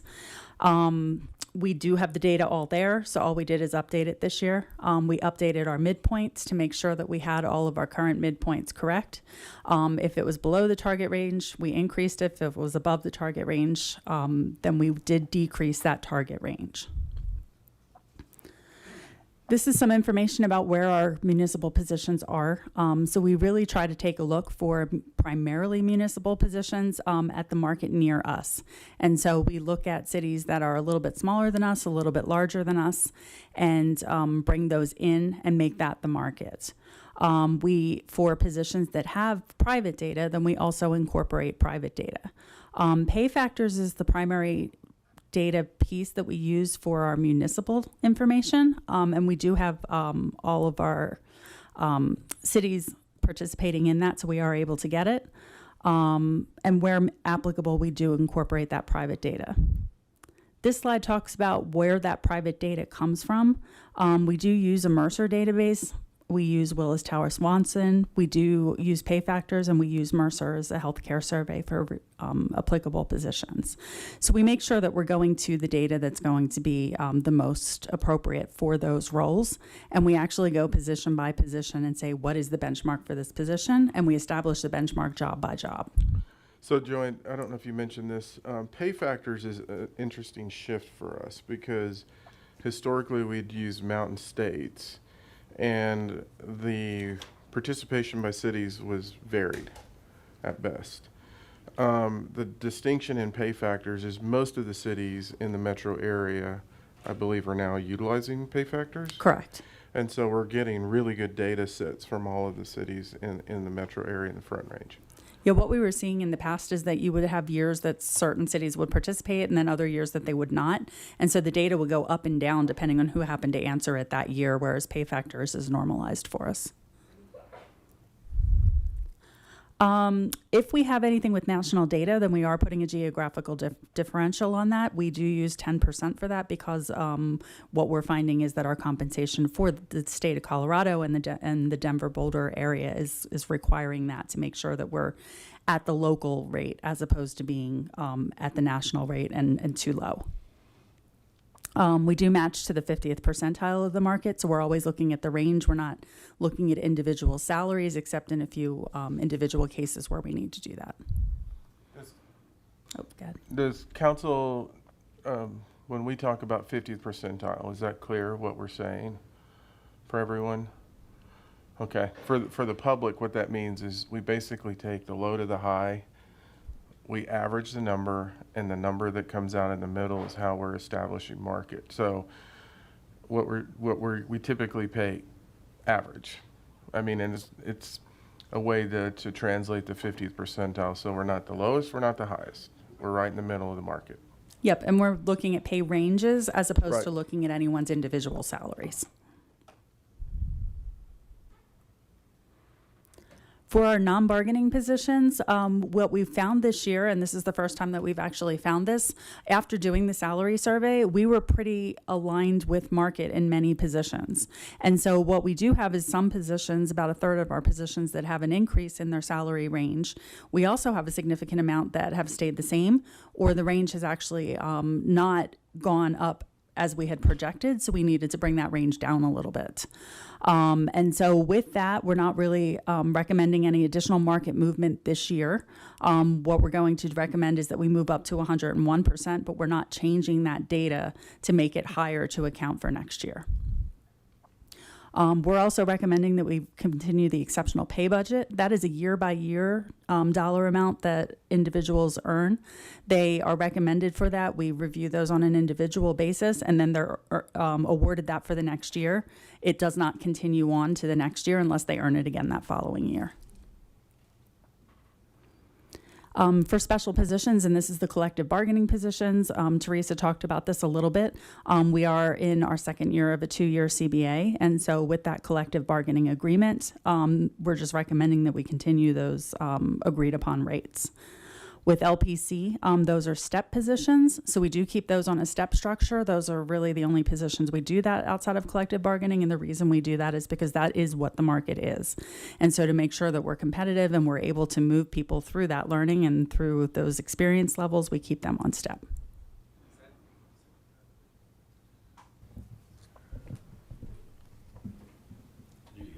Oh, thank you. Is when you say like a different market, is that because we're comparing LPC on like a utilities market? Yes. So they're just like a different grouping altogether, basically, of a comparison? Not altogether. This is the step position is for the lines people, and because that is where that is the market, they move on a step basis. So not holistic to LPC, but the lines people. Cool, thank you. Aside from compensation, just some information on benefits. We are continuing with Kaiser this year. We have an 8% for our HMO plan, and we have a 10% increase to our PPO plan. Those were negotiated last year as part of our RFP process. And given our experience rates, we did have a rate cap and we're utilizing that rate cap. So we are not making any plan changes for 26. We do have a rate cap offered for 27. We will see if we use that, just depending on if there are other options for our health care. For our vision care, we have been with VSP for quite some time. We actually were able to get a decrease on this. And so it is going down by 8.9% for exams and 11% for exam material. We have a 4-year rate guarantee on that, so that will not change for the next 4 years. So when we talk about the Kaiser Healthcare, so we pay 100% of the healthcare costs for our employees. Where the increase shows itself is when you're, I think it's employee and spouse and employee and family. And we spent some time looking at this, and what we're finding within our total employment numbers is we have some people that take the employee plan and that's all they take. Some people don't take the employee plan. Some people are on employee and spouse, and some people are on employee and family. So when we started looking at this, I think in the past we have used the health fund to manage some of that cost, but what we realized is there's a large number of people that don't have family and spouse on it, which means if we were to do that, then what do we do for them? And so we held true to the increase. So on the employee side, we pay that cost, and that cost on the DHMO is what we pay. If you choose the PPO plan, then you get the value of the DHMO and then you pay the difference. So what fund does that come out of? General? Health fund. The Health benefit fund. Okay. So we pay into that and then we pay out of that. Okay. We have Delta Dental for our dental care. We do not have a rate increase for that, and we're in year 2 of a 2-year rate guarantee. So we'll see what that looks like next year. For Mines and Associates, we were able to get a flat renewal, and they've been doing a really great job with our EAP, so we are going to continue to provide our EAP services through them.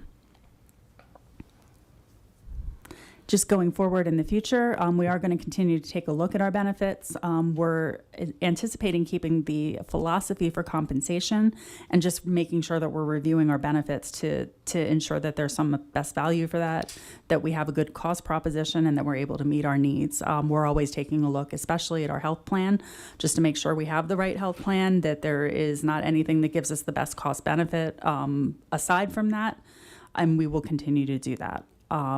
For compensation, we're going to continue to work towards that 102, and that is our target as conditions allow. And that is as much as I have for comp and benefits. Any questions on those? I don't see any. Teresa?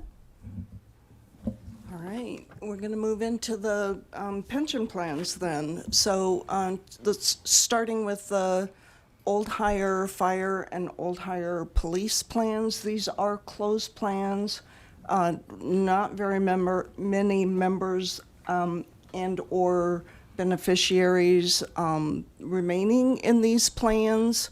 Both plans are fully funded. The fire plan more funded than the police plan, but they are both fully funded. And have been fully funded for several years now. There is no additional contribution that is required to these plans for 2026, and we are recommending a benefit increase of 2% because they are fully funded. Attachment E in your packet is the actuary presentation that was given by our actuary to the retirement boards. Moving into the defined benefit plan for our general employee retirement plan, also known as GERP.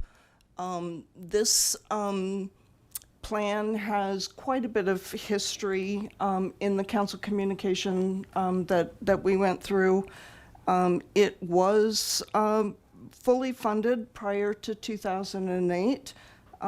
But the economic downturn in 2008 moved it into an unfunded status. And then there were some actuarial changes that really continued that unfunded status for this plan over a couple of years.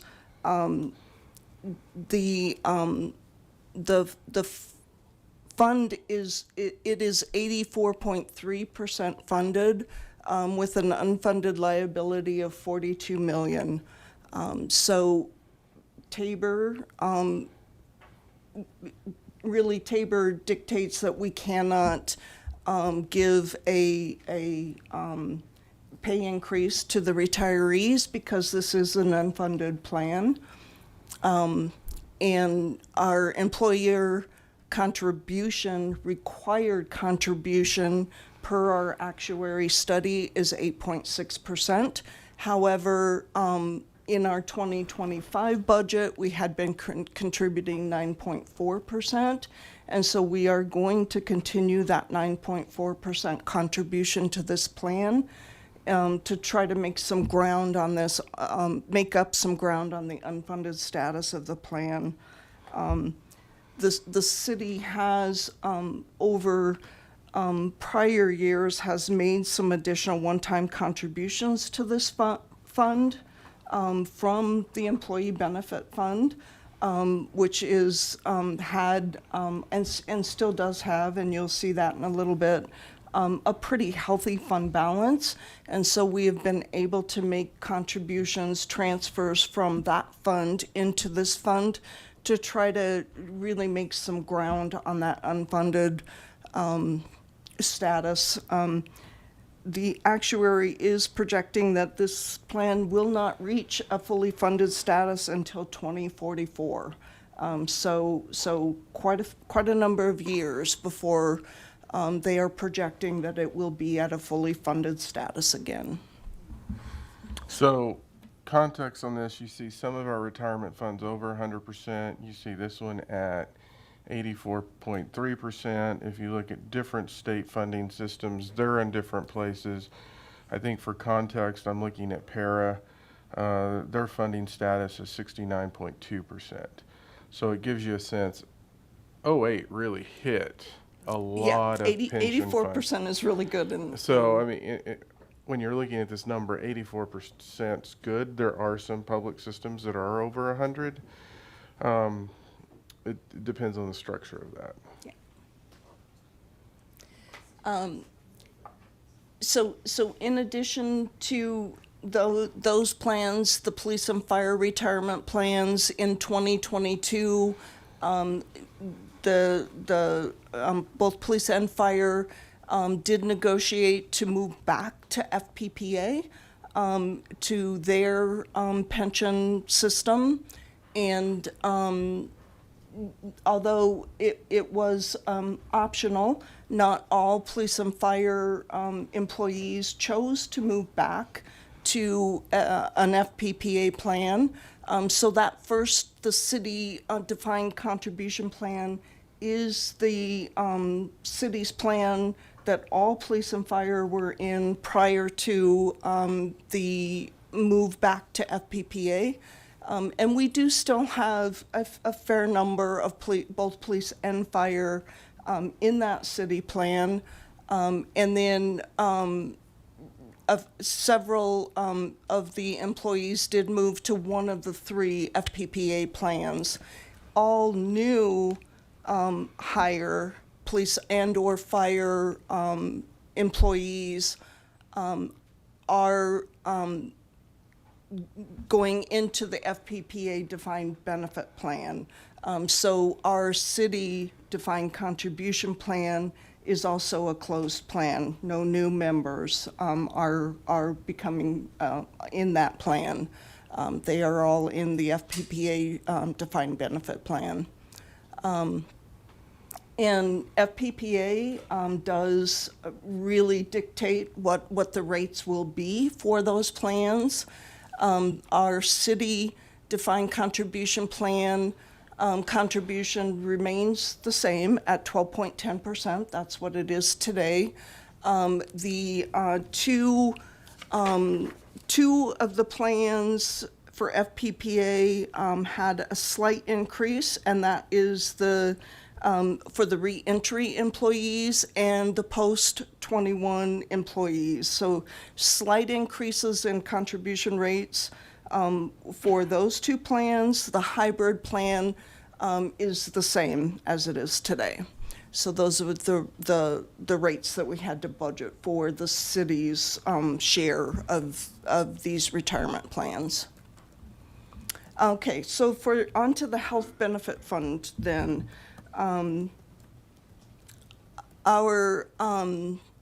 The health benefit fund, there is attachment H is an operating statement for this fund, and it really provides the details of the revenues and expenses and shows you the fund balance for 2024, what we're projecting for 25, and then what we're projecting for 26. The council column also has some history of this fund over the past few years, but basically our 2026 proposed budget does include those increases that Joanne was just speaking about in terms of the Kaiser increases.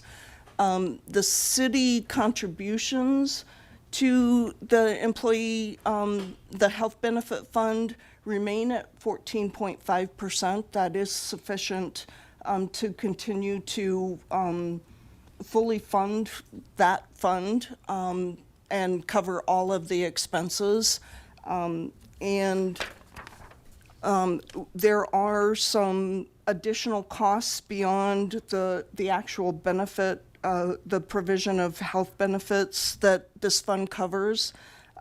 It also includes the life insurance and long-term disability, as well as EAP that Joanne was speaking about. And then in addition to that, this fund has been covering, as Harold mentioned earlier, the wellness incentive for employees. It has been and continues to cover police and fire physicals. This $70,000 estimate is an increase because fire did request additional annual increases to physicals for firefighters, and so this fund will cover that increased cost. Public safety counseling program. This is currently being covered by a grant. However, historically, the health benefit fund has covered, when we don't have grant revenue, has covered the costs of these. So we are projecting about $90,000 to come from this fund if we don't receive grants that will cover this. So that's kind of just a placeholder just in case we need it. There's the employee rec pass that I was talking about earlier. We'll be covering that expense from this fund. And then a new program that is actually started this year that I'm going to have Harold speak a little bit more about because he knows about this program better than I do. Yeah, so the Sigma Tactical Program is something that we actually learned about from our public safety team. And it's a process that they're going through to evaluate what is actually the risk of someone in having a heart attack. And I wish I could get into all the science, but there are certain markers that you can test for that actually tell you what is your likelihood of having a heart attack. If you understand, if you get into the health world, you know, they talk about the Framingham Index, which is really something that says if you don't have negative numbers in this category, then you're not eligible to get this advanced testing to see if you're going to have a heart attack. So, using me as an example, overweight issues, but all of my biometrics were like good.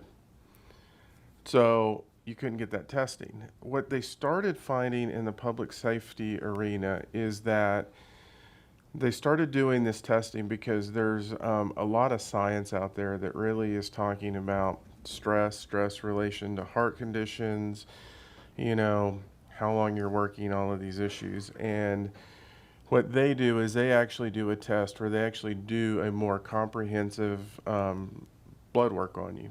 And they're looking at a specific factor that typically shows, I think the number they use is 123. If you're above 123, it means that your body's already producing the thing that it accounts for the production of plaque in your arteries.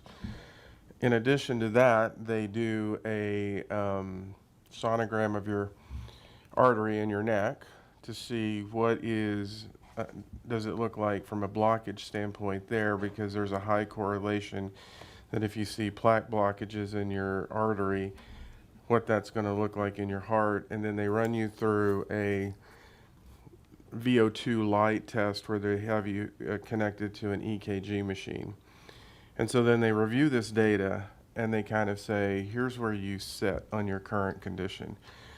Now, what's interesting when they shared this data with us, it is what they're finding is in some ways scary. So if you look at the life expectancy of a police officer, I think they said 54.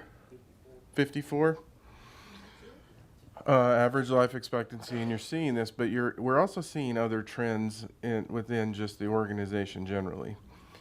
And they're finding some really unique results where they're finding people younger and younger that are actually already producing plaque. They're identifying people, like the example they used that was really interesting to me was one guy that they tested, his diet was, as they said, barbecue, beer, and cigars. His traditional metabolic panel was off the charts, but when he did this test, he was fine. There was another guy who was, as you would probably say, someone who's similar to a triathlete, had a vegan diet, his numbers weren't.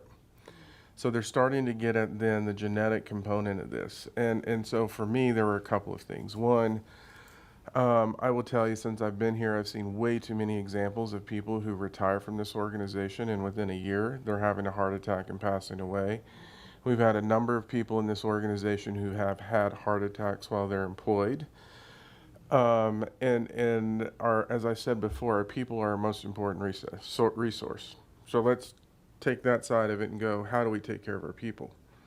Now let's look at the financial side. One serious heart attack, like significant heart condition, where people end up in the ICU, can very quickly exceed $1 million. Mid-level heart attack, $500,000. Low level, you're in 100 to 300,000 range, depending on what you're going through. If we can get ahead of this early, both there's the human element to what we're trying to do for our staff members to say, hey, we want to make sure we're giving you opportunities to take care of yourself. There's a direct financial connection to this as well in terms of avoiding costs when we're thinking about the cost of health insurance, because when you look at your loss ratios, rule of thumb is about 50% of your claims are connected to 5% of your population. And so if you can reduce your claims history, significant claims history on your 5%, then that's going to let us stabilize the cost on health insurance as we look out over time. So that was why we started doing this. Even to the point where we're saying if your spouse is on it, they have to pay for it, but you can sign up for this.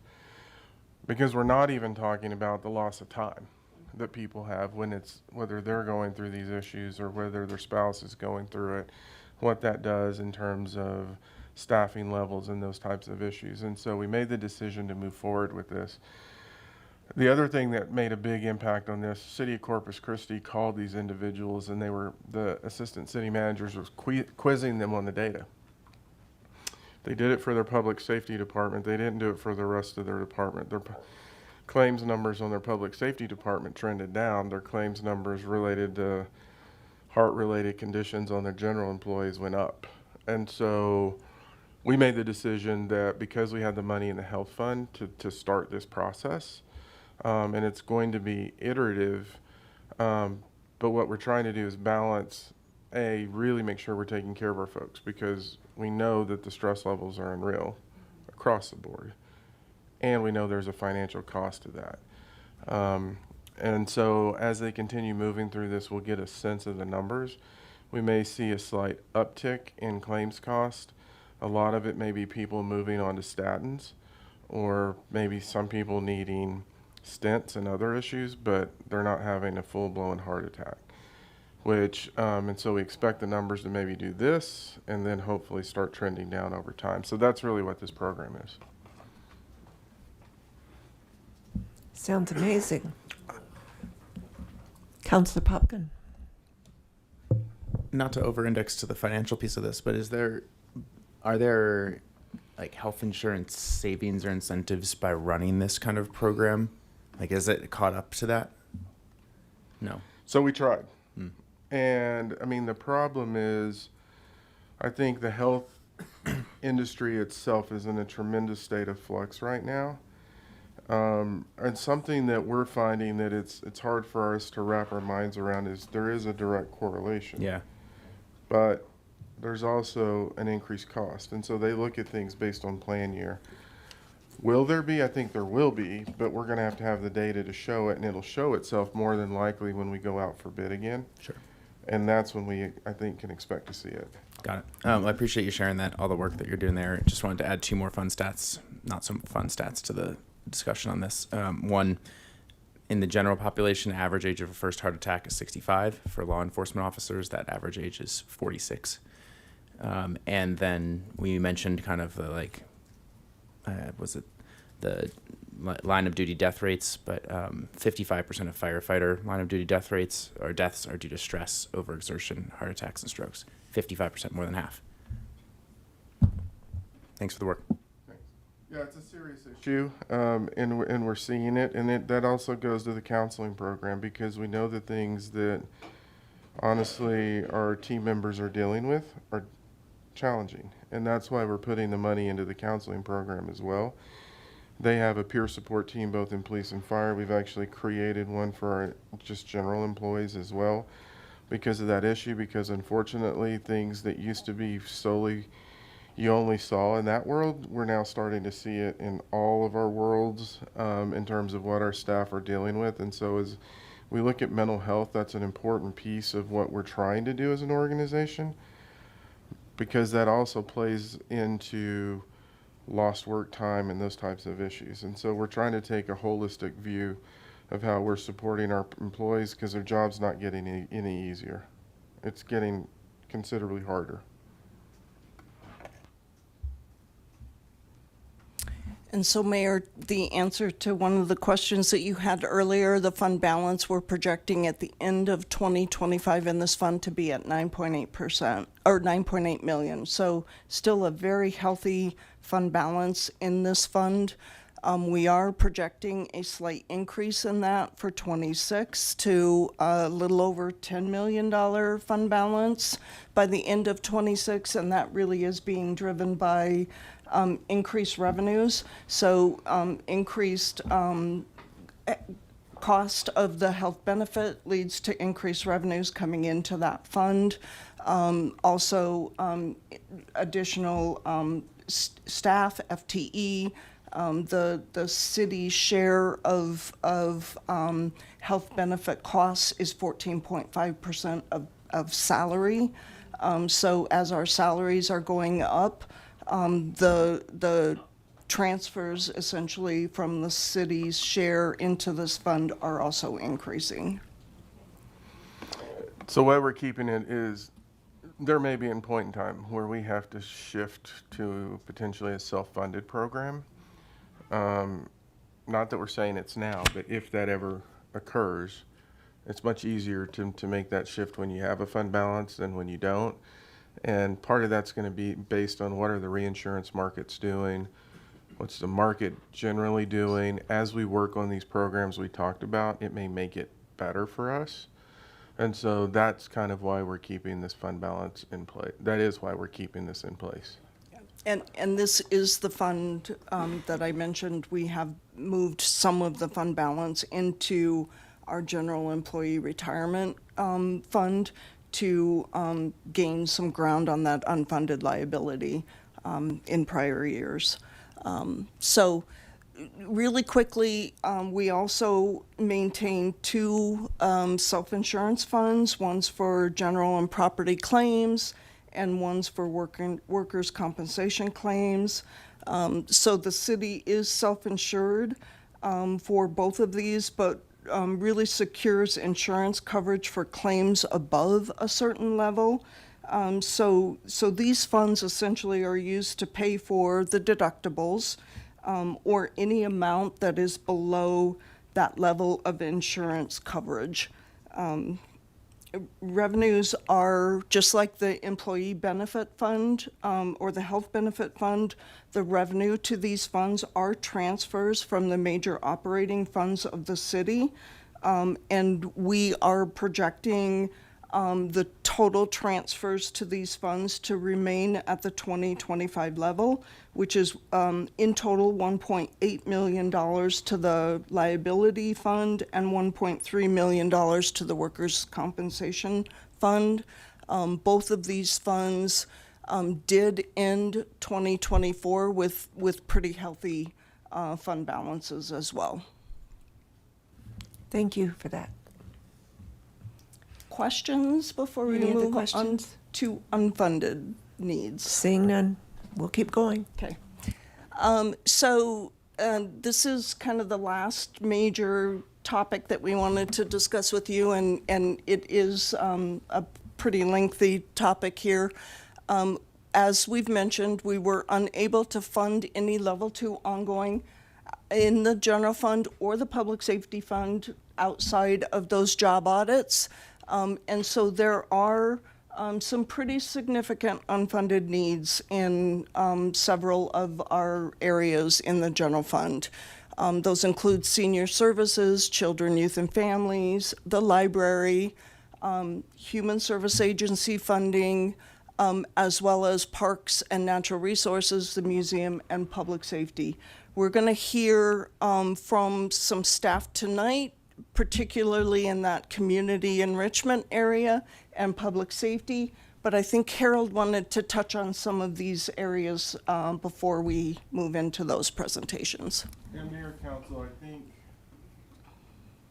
you all have heard, whether we're talking about early childhood education or senior services and library and health and human services, those are conversations we've been bringing to you all. The board has been making recommendations on that. So today, for the sake of time, what we really wanted to talk about is what you haven't heard as we're heading into this budget. By no means do I want to diminish what the challenges are that we're having in these other areas. You know, on the senior service side that our time for folks to get appointments for services have actually increased, and then we brought it in, and now it's increasing again. And so we're seeing more needs within our community, seeing very similar issues with children, youth, and family services and what they need. And then obviously the library has been a topic of conversation for a number of years. So you will see in the level 2 requests that we weren't able to fund the requests that they were putting into the system. Human Service Agency funding is one that I would say is becoming a much more significant issue for us. You know, we were at 1.2%. We moved from 2% of revenues over the last 7 years. Up to 3%. Moved it to 3%. So we've been putting more money in through the budget process. But what we're really seeing in the Human Service Agency arena is a lot of need. And a lot of need because of what's happening with within the economy. Generally, we're seeing the changes to federal funding, impacts to state budgets, and then that impacting county budgets, where we're seeing actually significant decreases in funding that typically was supporting these human service agency groups. Christina brought you all some options because of the chaos. We put something in the council communication saying we might want to wait to make any adjustments this year, just because of the uncertainty. And what we're really seeing is, we're seeing of the human service agencies that exist, we're seeing more of them that didn't need funding from this arena. We're seeing that increase. We're seeing more nonprofits that are now requesting assistance. So the demand is outpacing the revenues that we have. And so because we talked about those 4 bullet points, we're not going to spend time today If council wants us to spend more time today, we can bring that back at a future session, but we do want to talk about public safety and community enrichment because we haven't gone in depth on those like we have in some of the other areas. And really quickly, the last attachment in your packet tonight, attachment I, is a list of all the unfunded level 2 budget requests that are in the general fund that weren't funded in the general fund and the public safety fund. And just a quick note that any level 2 request that did not have a general fund or public safety fund component, so those level 2 requests, including positions in the utility funds or any of the other funds outside of general fund and public safety fund, were funded. So, I'll turn it over to David.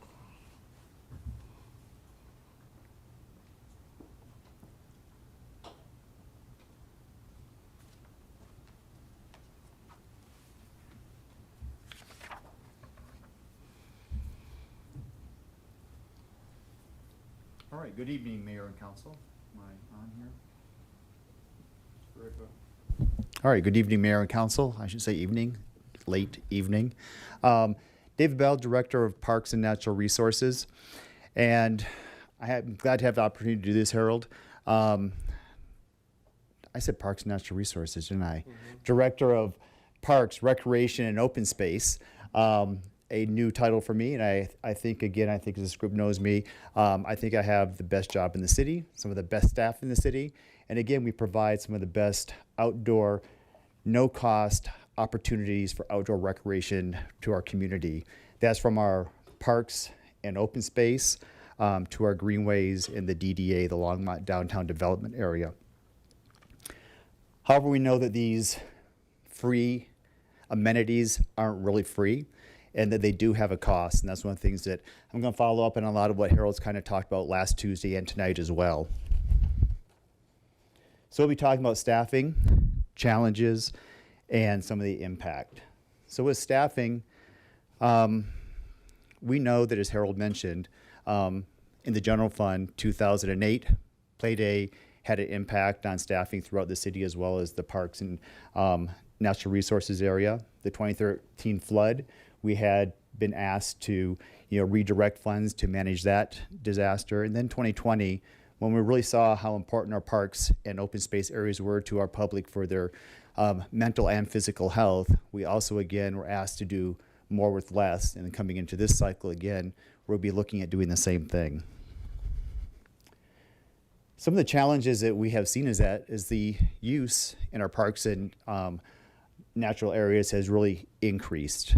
Part of that, again, is that kind of left over from what COVID, when we were asked to get people out in the natural areas. They got out there, they enjoyed it, and they're continuing that. Another piece of that really is council directives on increasing attainable and affordable housing. As we look at building multi-unit housing, those places don't have, and those individuals don't have the backyard for the dog. They don't have the backyard for the kids to play in. They don't have the basketball hoop in the front yard.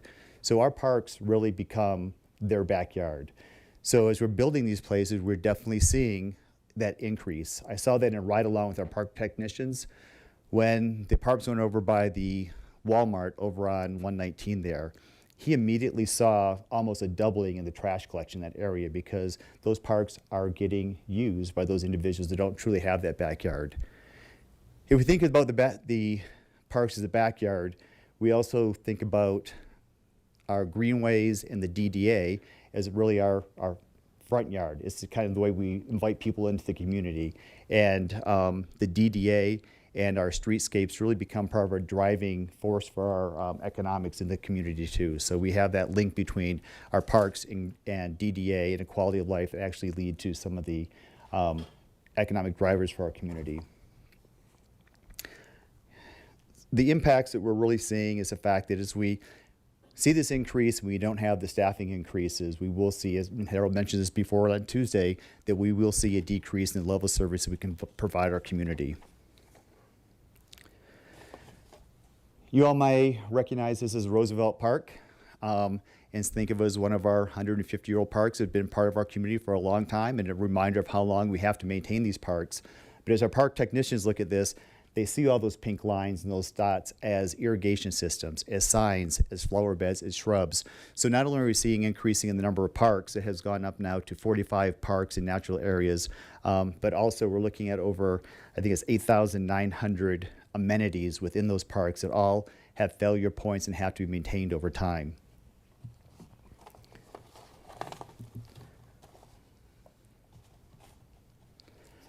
Another piece that I think we're really good at was looking at, we had some funds set aside that were not being used to build parks, so we really pushed the 8 and 5, trying to get 8 parks done in 5 years. We've been really good at doing that. And we also had a conversation that we would not build stuff if we couldn't maintain it. And we know that's challenging. We have limited funds. So last year, Harold came up with some really creative ways to try to get 2 additional park technicians positions. And it has helped a lot, but what we really saw is they got really absorbed into trying to meet our demand for services in the DDA.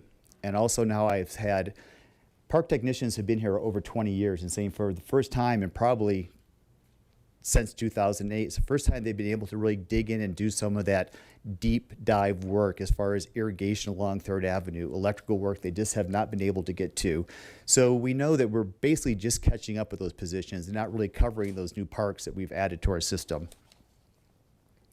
So if we continue to have increasing in parks, don't increase staffing, and things stay flat, we're going to see that dilution factor where those hours that staff have really get spread thinner and thinner as we go across the system. And again, we recognize that we will see a visible decline in how we maintain our parks. We used to, when I came in here, we had a pretty common saying, I think we want to keep things clean, green, and safe, but we've tried taking that kind of subjective measure and turning to something we call total park health, where we really can try to do a better job of quantifying what we want to achieve and what that level of service really is. Again, I really feel like I'm just echoing Harold's comments from last week that Longmont really does run lean. There's not a lot of fat to cut, but park staff I think has been very creative in ways we're trying to meet some of those needs. I think one of our best programs we've really been able to build is our volunteer program. As you can see here, this year we're up to over 2,600 hours of volunteer time with a total value of $92,000 of labor that those volunteers have put in that really helped us do work that is not just feel-good work, but the work that has to be done to make sure that we can do what we need to do in our parks. We've increased the way we do our processes to increase efficiency, everything from our work on the development services group to the way we manage our clocks and automate things. We've included robots in our system. You can see one of the robots up there that we now have out mowing Clover Meadow Park and Fox Meadow Park. In addition to that, I don't even have on here the fact that we actually have taken our development process and tried to streamline the way we're building our parks so that if we're building something, we're incorporating SEPTED, which is a way to help reduce crime in the parks so that it makes it easier to maintain graffiti and vandalism, and our public safety officers have an easier way to help manage that. Also, if we're going to build something, we're working with our parks operations staff to make sure that if we build it, it's easy to maintain.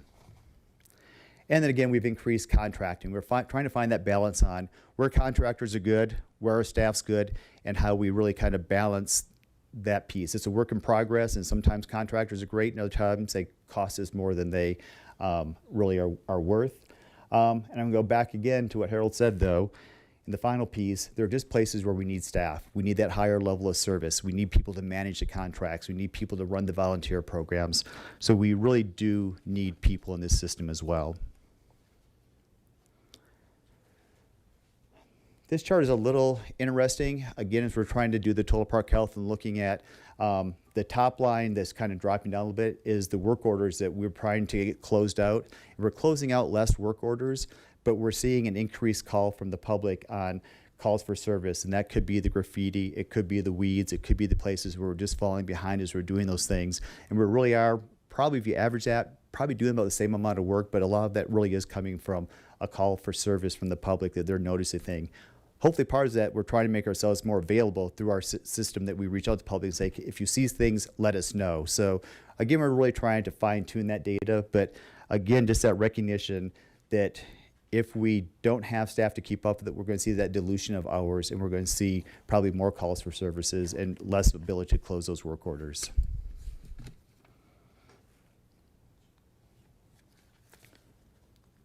and those come in a little differently. So you heard me talk a little bit about total park health and how we're looking to make some decisions. One of the things that we talked about, and Jeff was really wanting to really push the fact that if we're starting to make cuts, how do we make sure we're doing that in an equitable way? And I think if you just went back and looked at 2008 and 13 and 2020, we just stepped up and said we're going to take some cuts and make that happen where we needed to, and we would figure it out.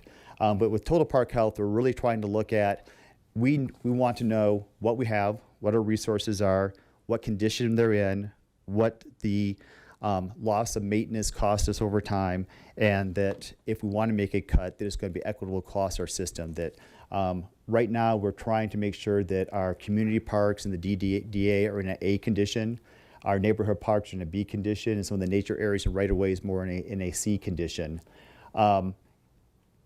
This tool gives council, Harold, and ourselves the ability to say, do we lower everything from our A's down to B's, B's to C's? Do we say that we want to keep our community parks and DDA at an A level and then reduce level in some of those other areas like medians and right-of-ways? These pictures are supposed to come in a little bit differently. I apologize for not having looked at this in the presentation mode.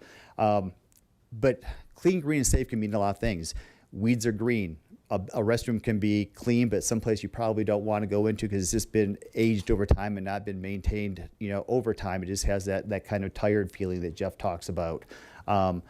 Roosevelt Rose Garden can look beautiful, but it can also have weeds. So we have we have some ability to build in things that we can make sure we're focusing on safety, making sure we're focusing on ability people to have enjoyable time in our community.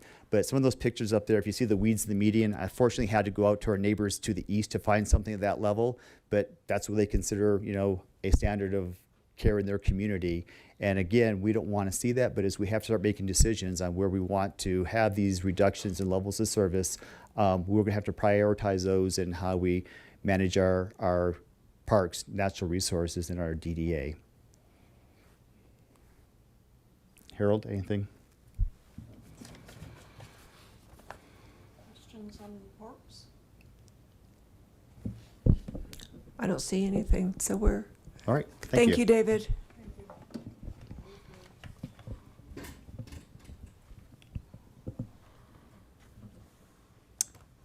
Good evening, Mayor Peck, members of council. I'm Eric Mason, Longmont Museum Director. 2024 and 2025 have been the best years yet at the Longmont Museum. Between two landmark exhibits, Lego and Picasso, and hundreds of complimentary programs, we achieved record attendance. Building on that success, we are currently renovating and expanding, and we are on schedule to open our new galleries in fall of 2026 with a brand new children's gallery, an expanded feature gallery, and a redeveloped history gallery. Knowing that the museum would only reopen in the galleries in fall of 26, we did not request a full year of staff to cover those spaces, only enough time to cover the months that they would be open, as well as a contractor to design our new history gallery. Less than $40,000 of additional funds in 2026. I will note in 2027, when the museum is open for a full year, the need for additional staff will grow. To fully serve our community, we will need to pay staff and contractors to design, oversee, and maintain all of our exhibits. The Children's Gallery is the key to the museum's expansion, providing informal early childhood educational experiences to families in our community at a very low cost. And our past experience has shown that hands-on exhibits, properly maintained and cared for, can draw up to 45% more attendance than a standard hands-off type exhibit. Our children's gallery is geared for toddlers up to age 8, and if any of you have ever worked with toddlers or young children, you know that spaces designed for them tend to need a little more maintenance than a regular space. So without the gallery attendants to help guide behavior and exhibit technicians to repair exhibits when they do break down, visitor experience may not live up to what our community expects and deserves. As well, without staff in place, we will have to slow down our changing exhibit schedule as well. I want to particularly highlight that our expansion will expand and increase our gallery space by 70%. This expansion has been years in the making, and it will transform how we can serve our community. Without additional support, staff may experience burnout and quality will suffer. The museum has raised more than $10 million, mostly from private sources, through a multi-year capital campaign to make this expansion a reality. With a small amount of additional support, this can become the gym that it deserves to be and fully support early childhood education, which is a City Council priority, and as well as driving visitors from across the region to Longmont, as well as making the museum a treasured amenity for years to come. Thank you. Thank you, Eric. Are there any questions or comments? Councillor Popkin. Thank you, Mayor Peck. Thank you, Eric. Beyond the current expansion that's planned at the Quail campus there, are there future visions for additional museum facilities? Councilmember Popkin, at this point, we are focused on getting our expanded facility fully staffed and up and running. We do certainly plan to do outreach activities, increase the amount of work we're out there in the community. But as far as a additional facility expansion, right now, that's not in our plans. Okay. Are there any more questions?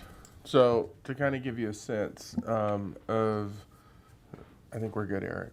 I think with the challenges you're seeing. Thank you, Eric. Thanks. You're seeing a gamut of issues. And so you're seeing core infrastructure maintenance issues that you see with parks in terms of we have assets that we've built, assets that we need to maintain. You're seeing human service issues in terms of human service funding. And then you're seeing the world of what we need in clinicians and mental health support with our senior services, library issues. And so what I say to staff is, and I said to you all, if we could fund everything, we wish we could just snap our fingers and fund everything. The reality is we can't. And now we're going to get to public safety. And so when we look at the challenges that we're going through in the budget, what you see is a lot of competing demands. And there's a point where, it's sort of becoming a daily occurrence where I'm like, have to, need to, want to. Have to, need to, want to, just because of the challenges that we're seeing financially. I wish we're not the only one in this position. Every city, in Colorado, every city, the state, we're all in this position right now. And it really is, the funding mechanism. And in this budget year, we can clearly identify two things: the property tax adjustments and the use tax. And those are things, the use tax, we couldn't really have anticipated how drastic it would be in a shift. We do think it'll loosen up. So when I say this, you're probably overwhelmed now. We were overwhelmed the last 2 months. I think there are things that we can do, but we really wanted to talk to you all about this is what we're not doing, and let you get a sense of what we need, what we have to do, what we need to do, and what we want to do, because that's the framework we're going to start talking to council about as it relates to our budget. So at this point, we'll ask James Brown to come up and talk about public safety. And as he's doing it, it really is about a couple of options. You can either grow your revenue stream or you cut your expenses. Fairly simple process. I think what we're saying in this budget message is if we move to the cutting expenses, it really is a cutting of services. Because there's not much that we can do where you just take a little bit of it. And if you think about it, in recreation, they have an 80% cost recovery requirement. So if we save $1 in recreation, we're only saving 20 cents. because they're recovering 80% of it. So to get that value, it's a lot, but you're also losing the revenue. Whereas some places you don't have that cost recovery piece and it's a dollar for dollar. And so when you're going through that process, those are the things actually that we were preparing ourselves to talk about in the budget process prior to kind of resolving some of the funding issues. JB? Okay. All right, good evening, Mayor Peck, members of council. I know it's already been a long night, and I've got quite a bit of information, so the commitment I'm going to make to you and everyone else in this room and anyone listening is I'm going to go through it quickly and hit on the key points, but obviously if you need further clarification or have a question, please interrupt me, and I'll be more than happy to go in more depth. So what I'm here to talk about today is kind of the staffing situation we have in public safety. This has been something that we've known about and we've been trying to address, and we're kind of reaching that point where we need to develop a plan. We presented a strategic plan for the next five years, and that's kind of what I'm going to go over here with you all. To get started, I'm going to touch on a few areas. First of all, go into our historic staffing so you kind of see where we've been. Operational changes that we've seen over the course of time, our current staffing levels, the staffing challenges that we have, our staffing goals, and our contingency plan. So when we were developing this plan, we wanted to take a look at some data to see where we've been, kind of how things evolved over a period of time, and then how we compare to other agencies and other departments. So historically, we looked at a 16-year span. During that 16-year span, we have seen a total staff increase in public safety of 22%, an 18% increase in our sworn police, and a 15% increase in our sworn fire, and a 37% increase in our professional staff. This graph here kind of shows that increase over time, and you can see that it remained pretty flat until 2019, and then we got a bump there that coincides with the increase to the public safety tax that was mentioned earlier. During that time, the net gain was 65 positions. So then we wanted to look at, as you know, public safety is funded through two funds, the general fund and the public safety fund. And so we wanted to take a look at the comparisons in those funds. So this next graph here shows for that same time span, that 16-year time span, this is the staffing growth that we've seen in the general fund.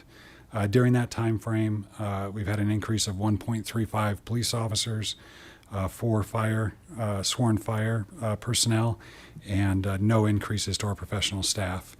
Now, I do want to note that we're looking here just specifically at the general fund, and obviously it's a combination of everything that we're looking at, and there's a lot of factors that go into what we're looking at.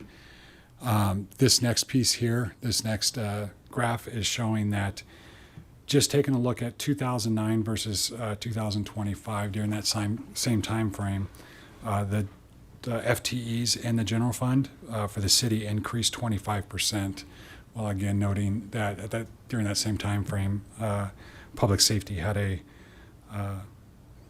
increase of, I think it was a little over, 2.1%? I had to take my glasses off to see over there. Now I'm struggling down here. Yeah, and I'll jump in. This is the one where I was talking to you all about this. So if you remember the library presentation, they referenced similar numbers. When we look at that 25% growth, so think about rec. Rec is growing, but they've had revenue to come alongside of it for the growth. Or if you think about, where we're moving comms positions in, there's a nexus to the work that they're doing for the enterprise funds. And so I think that's one of the challenges in this is just the complexity of the general fund and where the revenues are coming from and how you're establishing nexus to that, because those funds can't pay for police services, but they can pay for work that's being done within the purchasing department that's a direct connection. So if you think of the utilities, they can pay for purchasing, HR, and those types of activities. So as you add Nextlight, you're adding a lot of work in those departments. And so that's a piece of the 25%. And we can get more granular on this, but I wanted to give that clarity. This next slide shows the ratio, and again, we're just talking about the general fund right now, but in 2009, if you just looked at all of the FTEs in that general fund, public safety made up 48% of all of those positions. Currently today, that ratio public safety makes up 43%. Interesting thing to note though here is if you look at the actual funding in the general fund, that's remained consistent. And so one of the challenges we have, right, is the increased costs, the increased personnel costs. And so the funding has remained consistent, but hasn't been able to show that growth in the actual resources. And then when we take a look at the public safety fund, obviously this is where we've been able to see our growth. And we talked about kind of the struggles with the public safety fund earlier, but this has been a huge support for our department. And this is where we've seen resources coming in, and you can see where that growth has happened in the public safety fund. So now I just wanted to kind of paint a picture of how things have changed from 2009 to today. And obviously we take a look at population, seeing 18% growth in population, seeing a 29% increase in our calls for service. But when we take a look at the resources that we have, and I'm focusing here on police and specifically in patrol, because those are our folks that are out there every day responding to the calls for service. So in 2009, the total patrol officers assigned to patrol were 64 officers. In 2025, the total police officers assigned to patrol are 65 officers. So it's a net gain, a difference of 1 officer, but a 29% increase in calls for service. And when you take a look at, I'll just briefly touch on the different watches there. So you've got Watch 1, which is our day shift, Watch 2, which is our mid shift, and Watch 3, which is our overnight shift. That first number there represents what we call minimum staffing, meaning on that shift, that's how many officers at a minimum we have to have working. And the reality is the vast majority of our shifts we're operating at minimum staffing or below. And then that second number is the total number of officers assigned to that shift for the entire week. And so when we take a look, Watch 1, it's essentially the same. Well, it is the same. Watch 2, we've had a slight increase and a decrease on Watch 3. As we talk about resources and increase in calls for service, it's more than that too. It's the complexities of the job that have changed during this time frame here. More complex investigations. We're responding to more calls now, reference mental health and dealing with people like social service related calls, substance abuse related calls, homelessness. We've seen a stark increase in those type of calls. And then technology has impacted police work exponentially. Back when I started in 2008, you might get a call where you're having to write a search warrant for an electronic device, right? Now everybody's carrying a computer in their pocket. And just about every crime we deal with, a computer's involved, and the complexities of those investigations have magnified. During this time, we've got a body-worn camera mandate that has been mandated by the state. And now every single police contact has to be recorded on body cameras. And then the impact that's had on the back end, because not only are we recording in the moment, but then all of that video's got to be uploaded, stored, maintained, and then upon request, it's got to be pulled out, redacted, and that's created a lot more processes for our people. Increased state mandated in reporting. Now every police contact has to be reported in a separate database that goes to the state. And it's just not reporting a contact, but it's reporting a lot of specific details about that contact to include demographics, the outcome of the contact, details on any force or that may have been used during that contact. And the reality is, for many factors, we have a much less experienced workforce. In fact, right now on patrol, 76% of the police officers on patrol have been with the department for less than 5 years. And when we take a look at all sworn police officers, 46% of all sworn police officers that work for our department have been with the department for less than 5 years. And so that has a substantial impact on what we can expect our people to do, and especially when you add in some of the complexities and the demands of society. I mean, really the demand is near perfection, and the consequences for not being perfect can be can be severe. It can end in loss of a career or worse. And then we've had expanded discovery demands through the courts. So as body cameras have gotten added, as more technology has gotten added, the discovery demands that we've got to provide for each one of our cases have expanded. The requests to process those are taking substantial staff hours.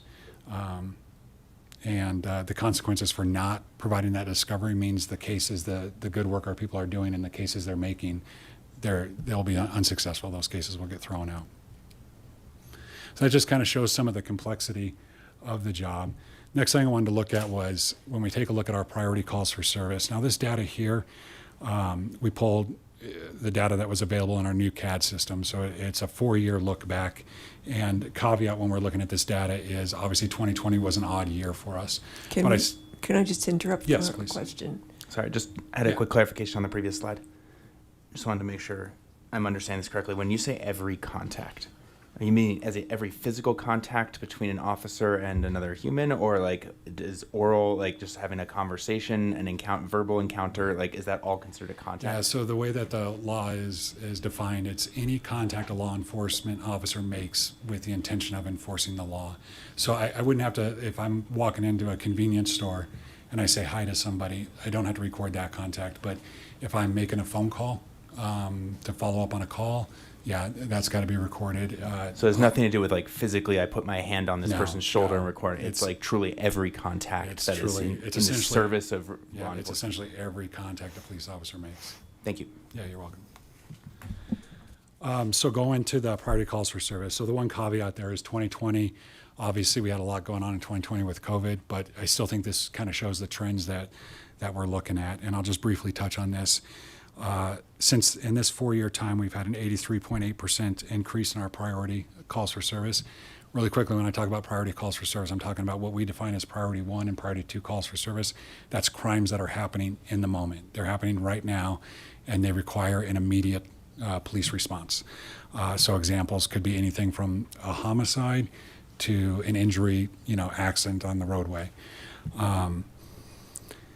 We take a look at response time. Our response time has increased 12.4%. Our on-scene time, so when I talk about on-scene time, it's the time that our officers are spending on the scene. And to do this calculation, I'm assuming 2 officers per call, when in reality, a lot of calls require more officers than 2. But to try to keep things simple for a comparison, 2 officers per call. And that does not include the time spent writing police reports, doing any follow-up, booking somebody, so all that back end stuff. This is truly like the time on the scene of the call. We've seen that increase 66%, which that increase alone is equivalent to 5 full-time officers. It's not just the police department that's seen this kind of impact. When we take a look at fire emergency calls for service, it's very similar. An 83.5% increase in emergency fire calls for service. Response time has remained almost flat. It's a 1.5% increase. But then on-scene time has increased by 69%, which is equivalent to 4 FTEs. And again, that's assuming just a one unit response with 4 fire personnel on it. So we've taken steps too to try to mitigate some of these effects and maximize our resources, leveraging non-commissioned staff to do more. Anywhere where we can have a non-commissioned staff performing duties and free up our sworn staff to be out on the street. Implementation of specialized units like our core unit, which is our co-response mental health response unit, our case management, to really focus on some of those higher acuity calls I was talking about earlier.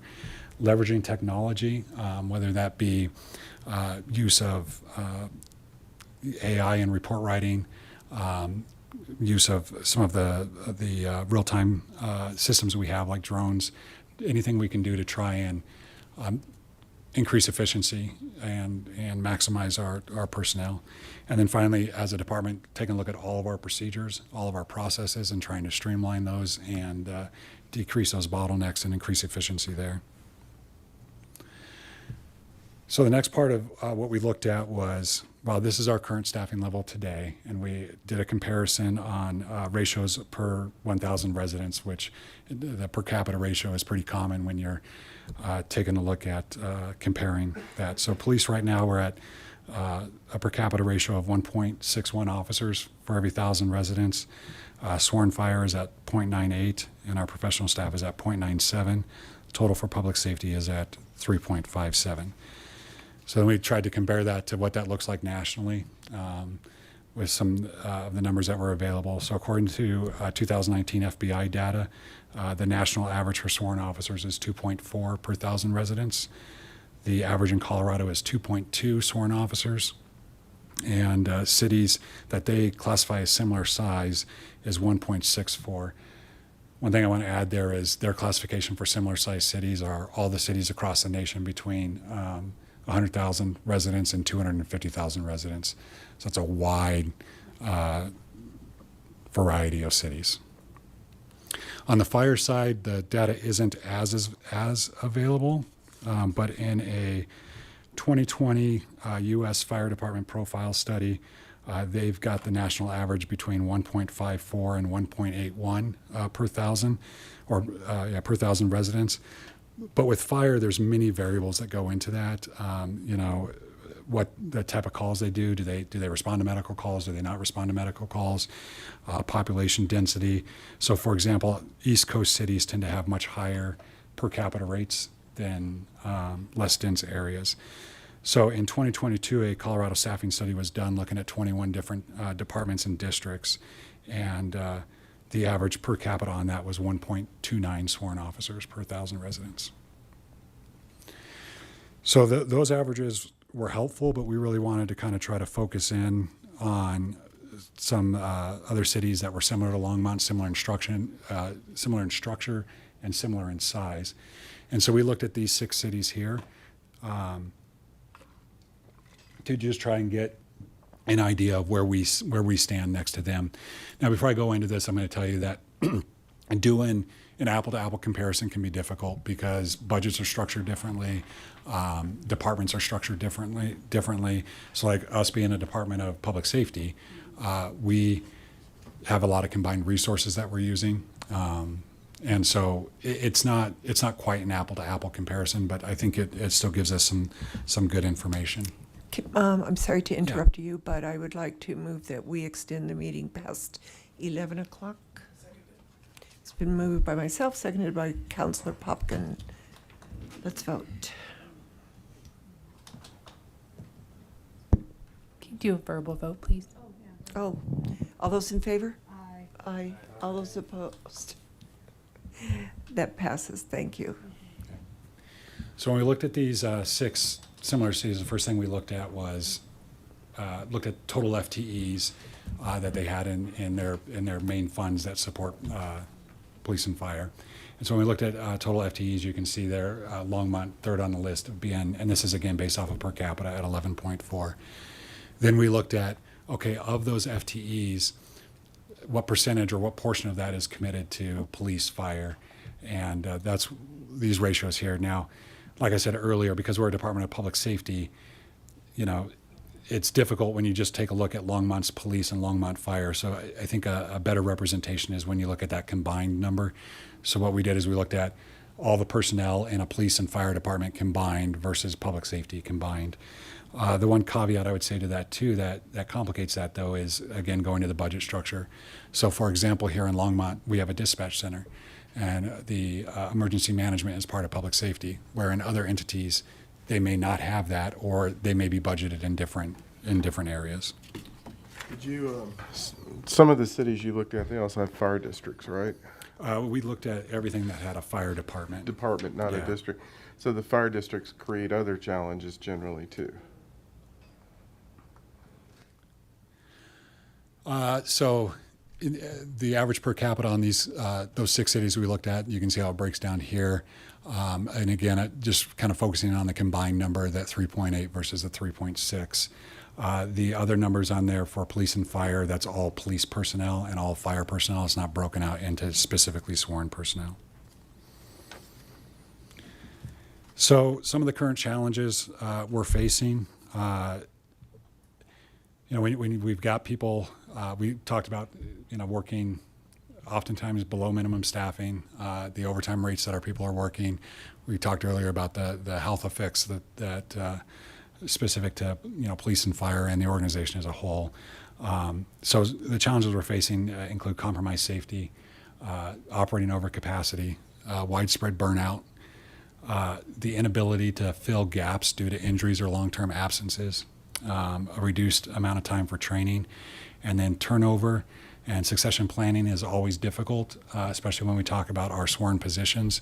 So just to give you an example, our average turnover in the sworn police ranks is 10% a year. So we lose 16 officers a year. It takes about a year to a year and a half to onboard a new officer, get them trained and get them ready to be out on the street. So if I lose an officer today, I'm not going to have someone fill in their position until this time next year. And so really trying to get strategic about how do we approach that and how do we better manage that. So our goal through all of this then, let me get caught up here on mine, is to ensure critical public safety functions are fully staffed with skilled professionals while strategically using our support staff and our technology to enhance efficiency, service quality, and long-term sustainability. So this is kind of the plan that we formulate and we put together, and our goal is by 2030 to increase sworn police staffing to an average of 2.0, so 2 officers per 1,000 residents. It's still below the Colorado average, but that would be a significant, it'd make a significant difference for our community and our department.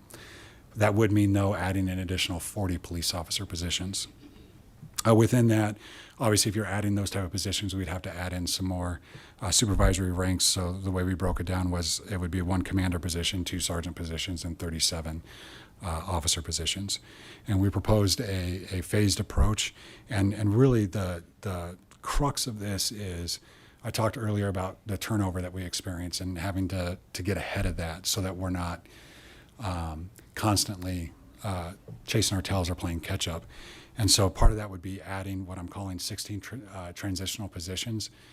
I'm making this distinction because I think we can budget that differently than our standard positions, because maybe we don't need a vehicle for every one of those positions or some of those other costs that are associated with it. But this would truly allow us, our authorized strength right now is 166 sworn officers, but in reality, we're never going to have more than 150 because of our turnover, right? So this would allow us to get in front of that turnover and make an immediate impact to the operations. And then it's a phased approach from there with, you can see 5 officers and 5 officers and a sergeant, 27, 28, 6 and 29, and 5 and a commander and 30.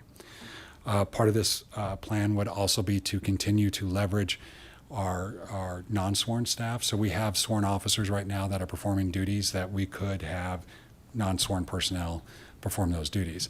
The problem we have right now is we don't have a non-sworn or professional staff that we could just plug into those duties. We'd have to bring a new position on and then reallocate those officer positions. But some of the areas that were identified there is in our recruiting, hiring, and promotions unit, our professional standards unit, and on our range. So on the fire side, very similar approach.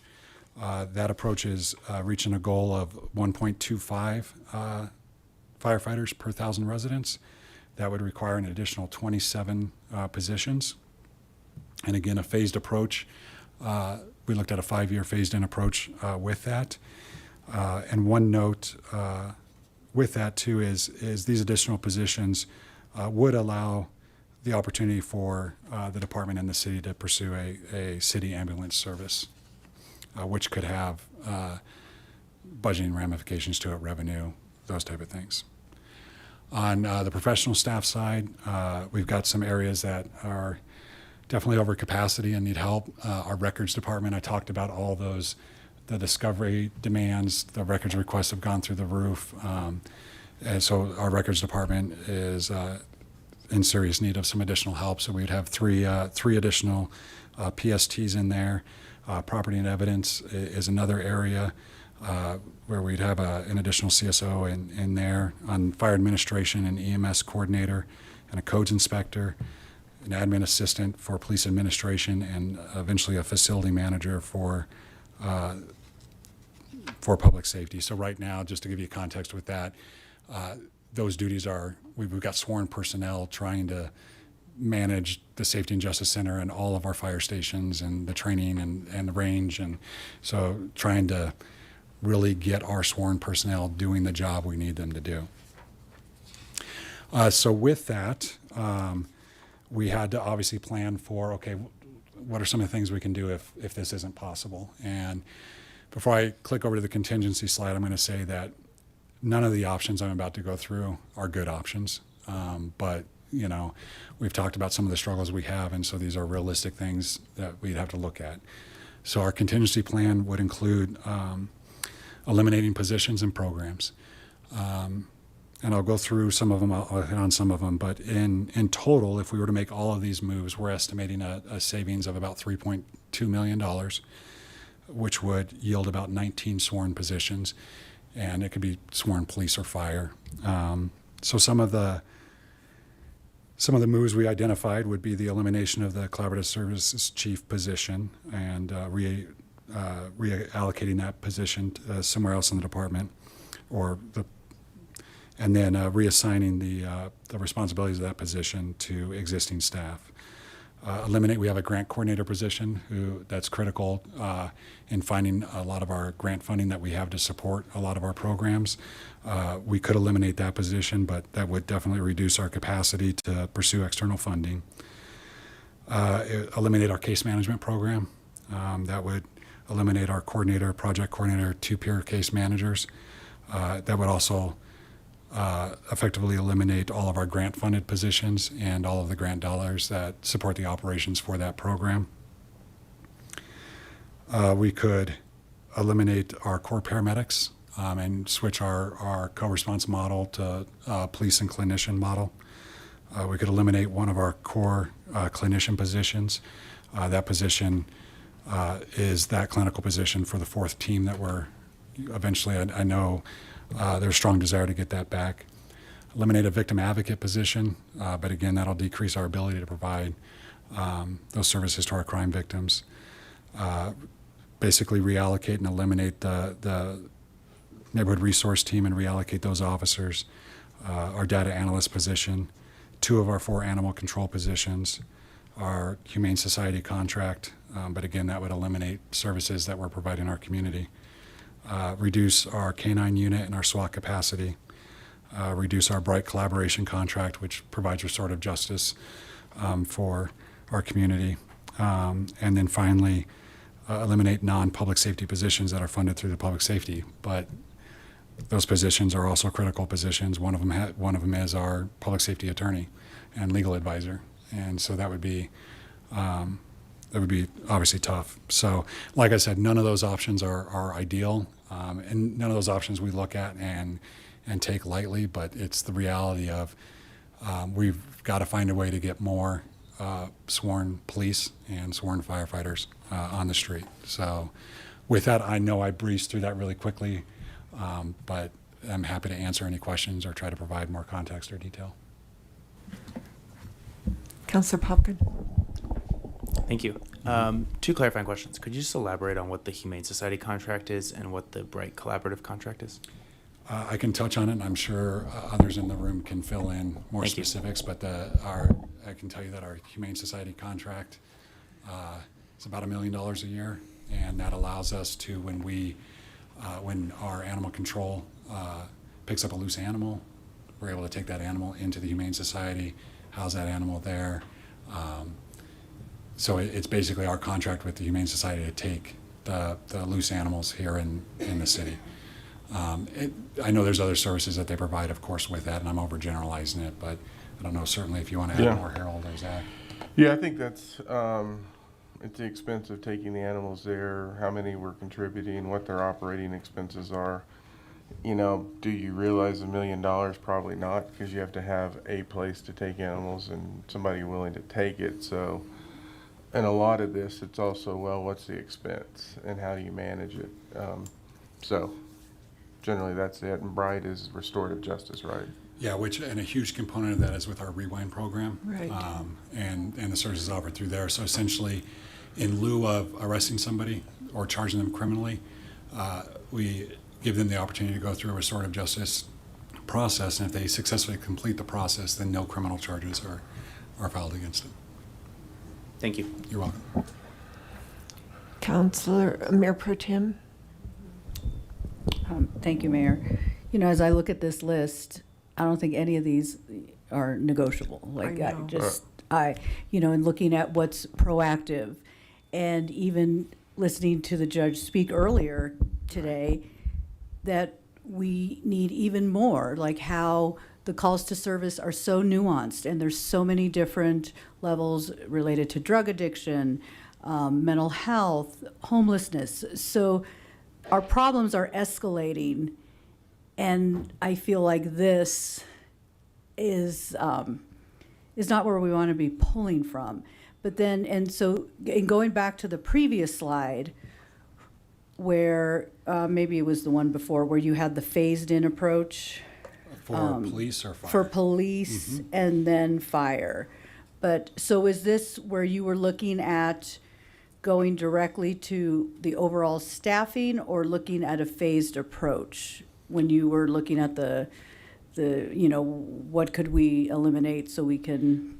So this phased approach here is what we identified as what we feel like is what we need for our sworn ranks. Mm-hmm. And if we're unable to fill these needs, then we have to look. Then we're looking at the contingency. And for what it's worth, I agree with you wholeheartedly. When we take a look at it, and I think I speak for everyone in the department, we agree. And that those are the programs that separate our department from other departments across the state and across the country. And we're very proud of them, and we think that they do great work.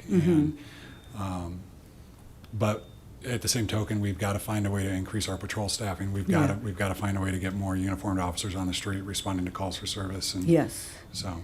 And that's as the demand grows, we have to have the people there as our population grows. And then can you show me the slide for the fire as well? Yeah.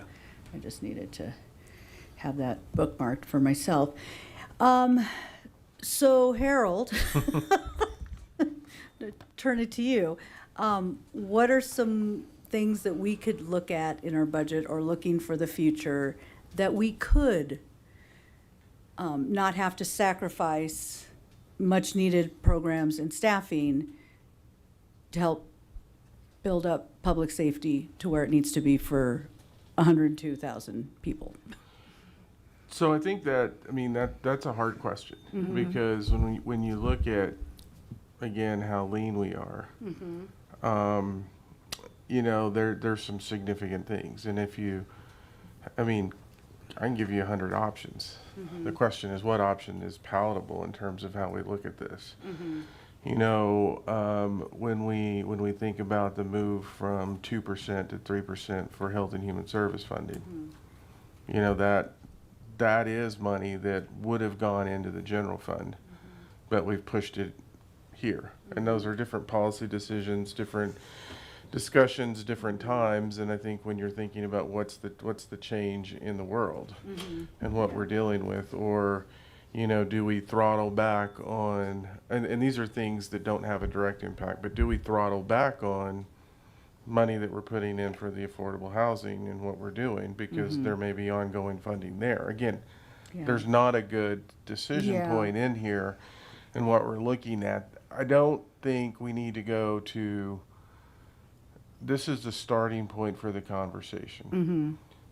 There are other things behind this. And so when we look at it and we think about, well, what are the revenue streams coming into our system and what's important? I think understanding that city budgets are fundamentally built on growth.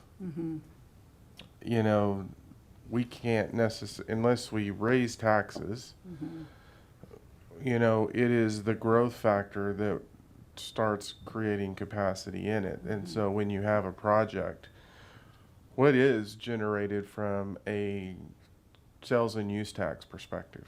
We know that's going down. when you're looking at a project and you're looking at density, for example, the higher the density, the more return you're actually going to get because you don't have the same cost exposure that you do in other projects. And so what is that when you run it through an in-plan model and figure out what is the revenue generated by that from a sales tax perspective? It oddly starts connecting then to the types of businesses that you have in your community from a commercial perspective. Because when you look at businesses and when they locate, what are they looking at? They're looking at rooftops, bodies, traffic count, disposable income. So it is a system that is moving in there. This is where economic development starts flowing into the conversation in terms of what businesses are we bringing into the community? How are we working on those things? And what kind of revenue are they generating into the system? Because that ultimately supports this. You know, we can unequivocally say, but for Costco, this problem's a lot worse, and we're talking about it earlier. Costco kind of balanced it. You know, when we pay the debt off, there's a revenue source that's coming in. When Smucker's revenue, as it starts falling, there's revenue sources coming in. So when we look at this, this is the numbers they put together. Yes. We now have to start modeling when these other revenue sources are going to come in. And so do we have to do something today? No, that's not what we're saying. Okay. What we're saying is, you know, we need to start paying attention to this. We need to create models. We need to create opportunities to deal with this.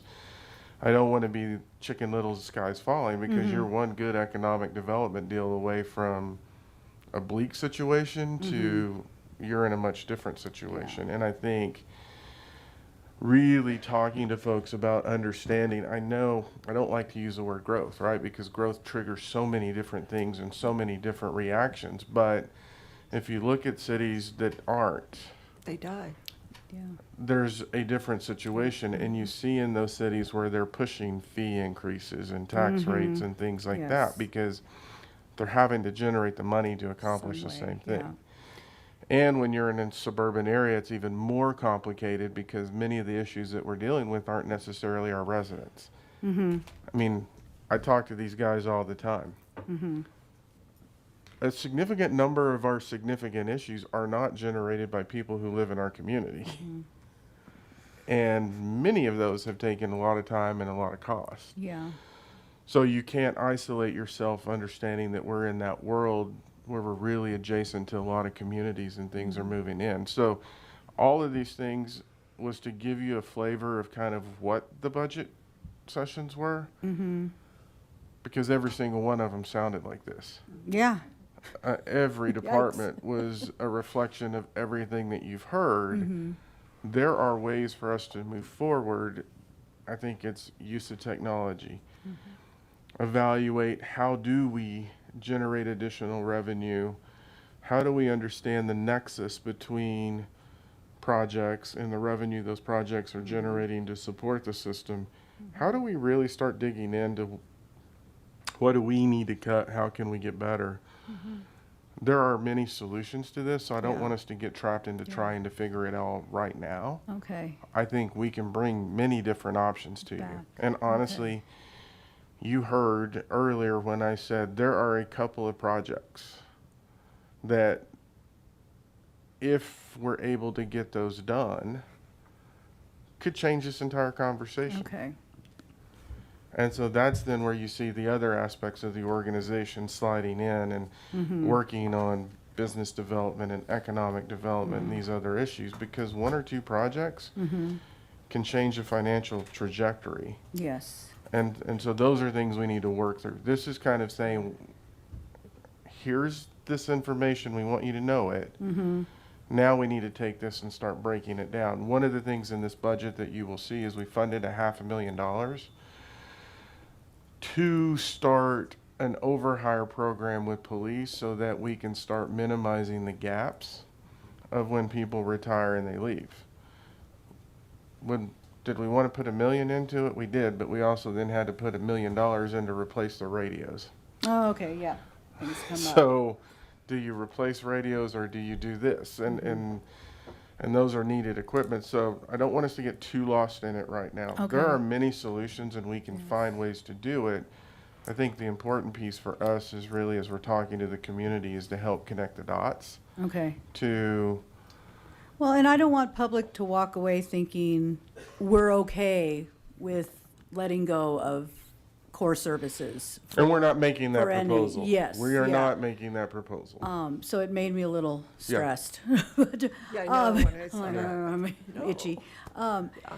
But the other thing too is as we look at higher density, you know, my concern is, you know, the impacts, would we make enough to even hire enough personnel in fire and police to accommodate or meet the needs of an even growing population? So that's where technology's coming in. So when I Okay. think of things like Placer and what we look at in generating revenue, we're also talking about the use of InPlan, which is a financial calculator that starts, making assumptions on what's generated. What do you as an individual generate in sales tax in the community? Because that's where most of it's going to come from. Okay. And then you're looking at the overall financial picture and what we're trying to accomplish. Oddly Okay. enough, that's where events start sliding in. Yeah. The more people that come into our community that spend sales tax money here and do things, that's Mhm. another revenue source that doesn't have a long-standing impact. So we've got to really probe everything that we're doing, and in some cases, not just what we're doing, but what our partners are engaged in. Yeah. Okay, thank you for that. Councillor Christ. Thank you, Mayor. So I'm eyeballing the math, and just to get your police officers in 2026, I estimate it's going to take about 4.3 million in sales to raise the adequate amount of sales tax. So I don't know if you've done the math, but my question is do you think there's a relationship between policing and sales generation in local business? I mean, I think inherently safer our community, you know, businesses prosper and in communities that feel safe. I know me on a personal level, when me and my family go shopping somewhere, or I take my wife somewhere, I like to go to a place that I know is safe and a thriving community. So I think it plays in that aspect for sure. And I think, Longmont as a whole, I mean, don't get me wrong, is a safe community, and we've got great services in place, and part of this is maintaining what we've established. And so, and another piece of this too that I'll point out is, for the last 20 plus years, the Longmont Public Safety has grown its reputation on the engagement that we have with the community and the proactive things that we do with the community to build that trust, to build that engagement. It's getting more and more difficult. It's getting more and more difficult just because of the available resources, and I don't want to see us lose that either. I think that's so valuable for our community, and I think it's valuable for our businesses within the community, and having the beat partners and partnering with the businesses and making sure that they know that they have a voice, and helping them and partnering up with them to help solve problems that they're encountering and stuff. And so, I think it does have a direct correlation. Thanks. So we don't all have to spend 4.3 million, but we have chunks that we can gain with economic development and then, buy local. Thank you for the presentation. Okay.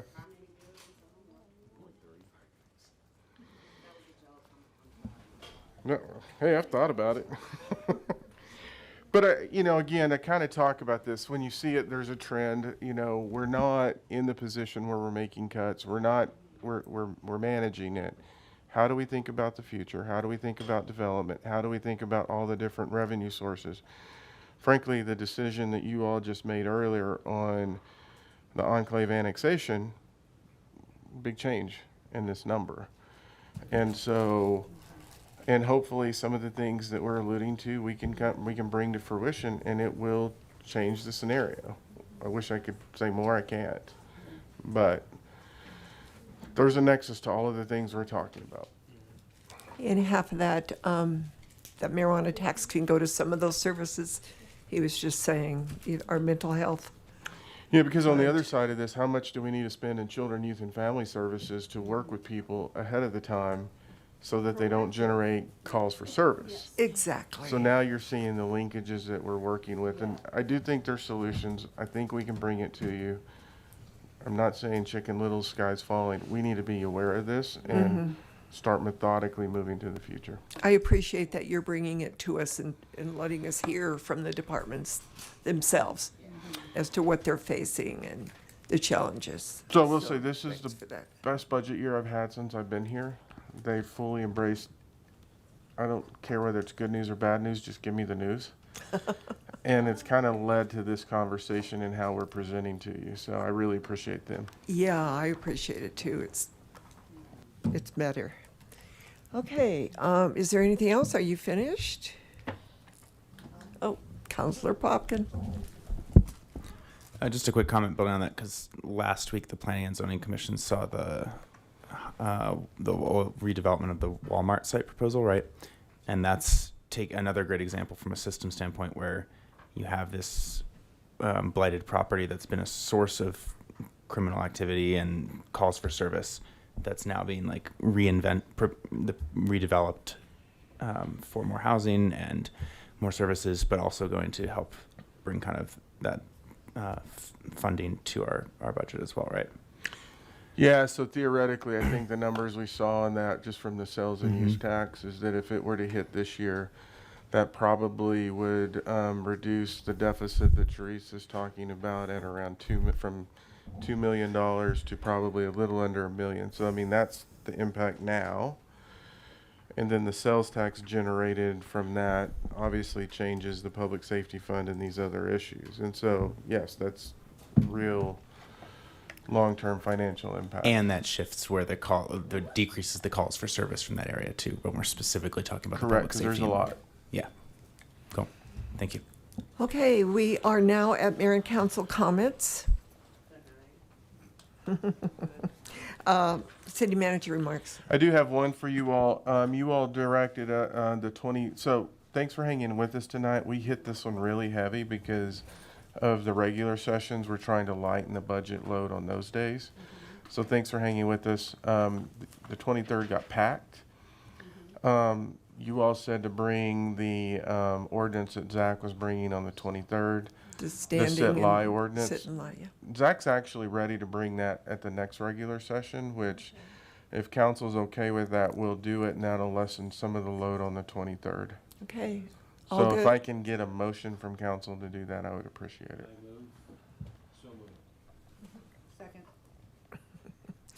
So, Councilor McCoy made the motion to move the sit and lying ordinance from public safety to us on the next regular September meeting. 9th. September 9th. Do I have a second? I did, yeah. That was seconded by Mayor Pro Tem Hidalgo Faring. All those in favor? Aye. Aye. All those opposed? That passes. We'll see it next on the 9th. Thanks. City Attorney remarks. No comment, Mayor. Thank you. Can I have a motion? Second. It's been moved by Councilor McCoy, seconded by Councilor Chris to adjourn. All those in favor? Aye. Aye. We're adjourned. Thank you, Harold.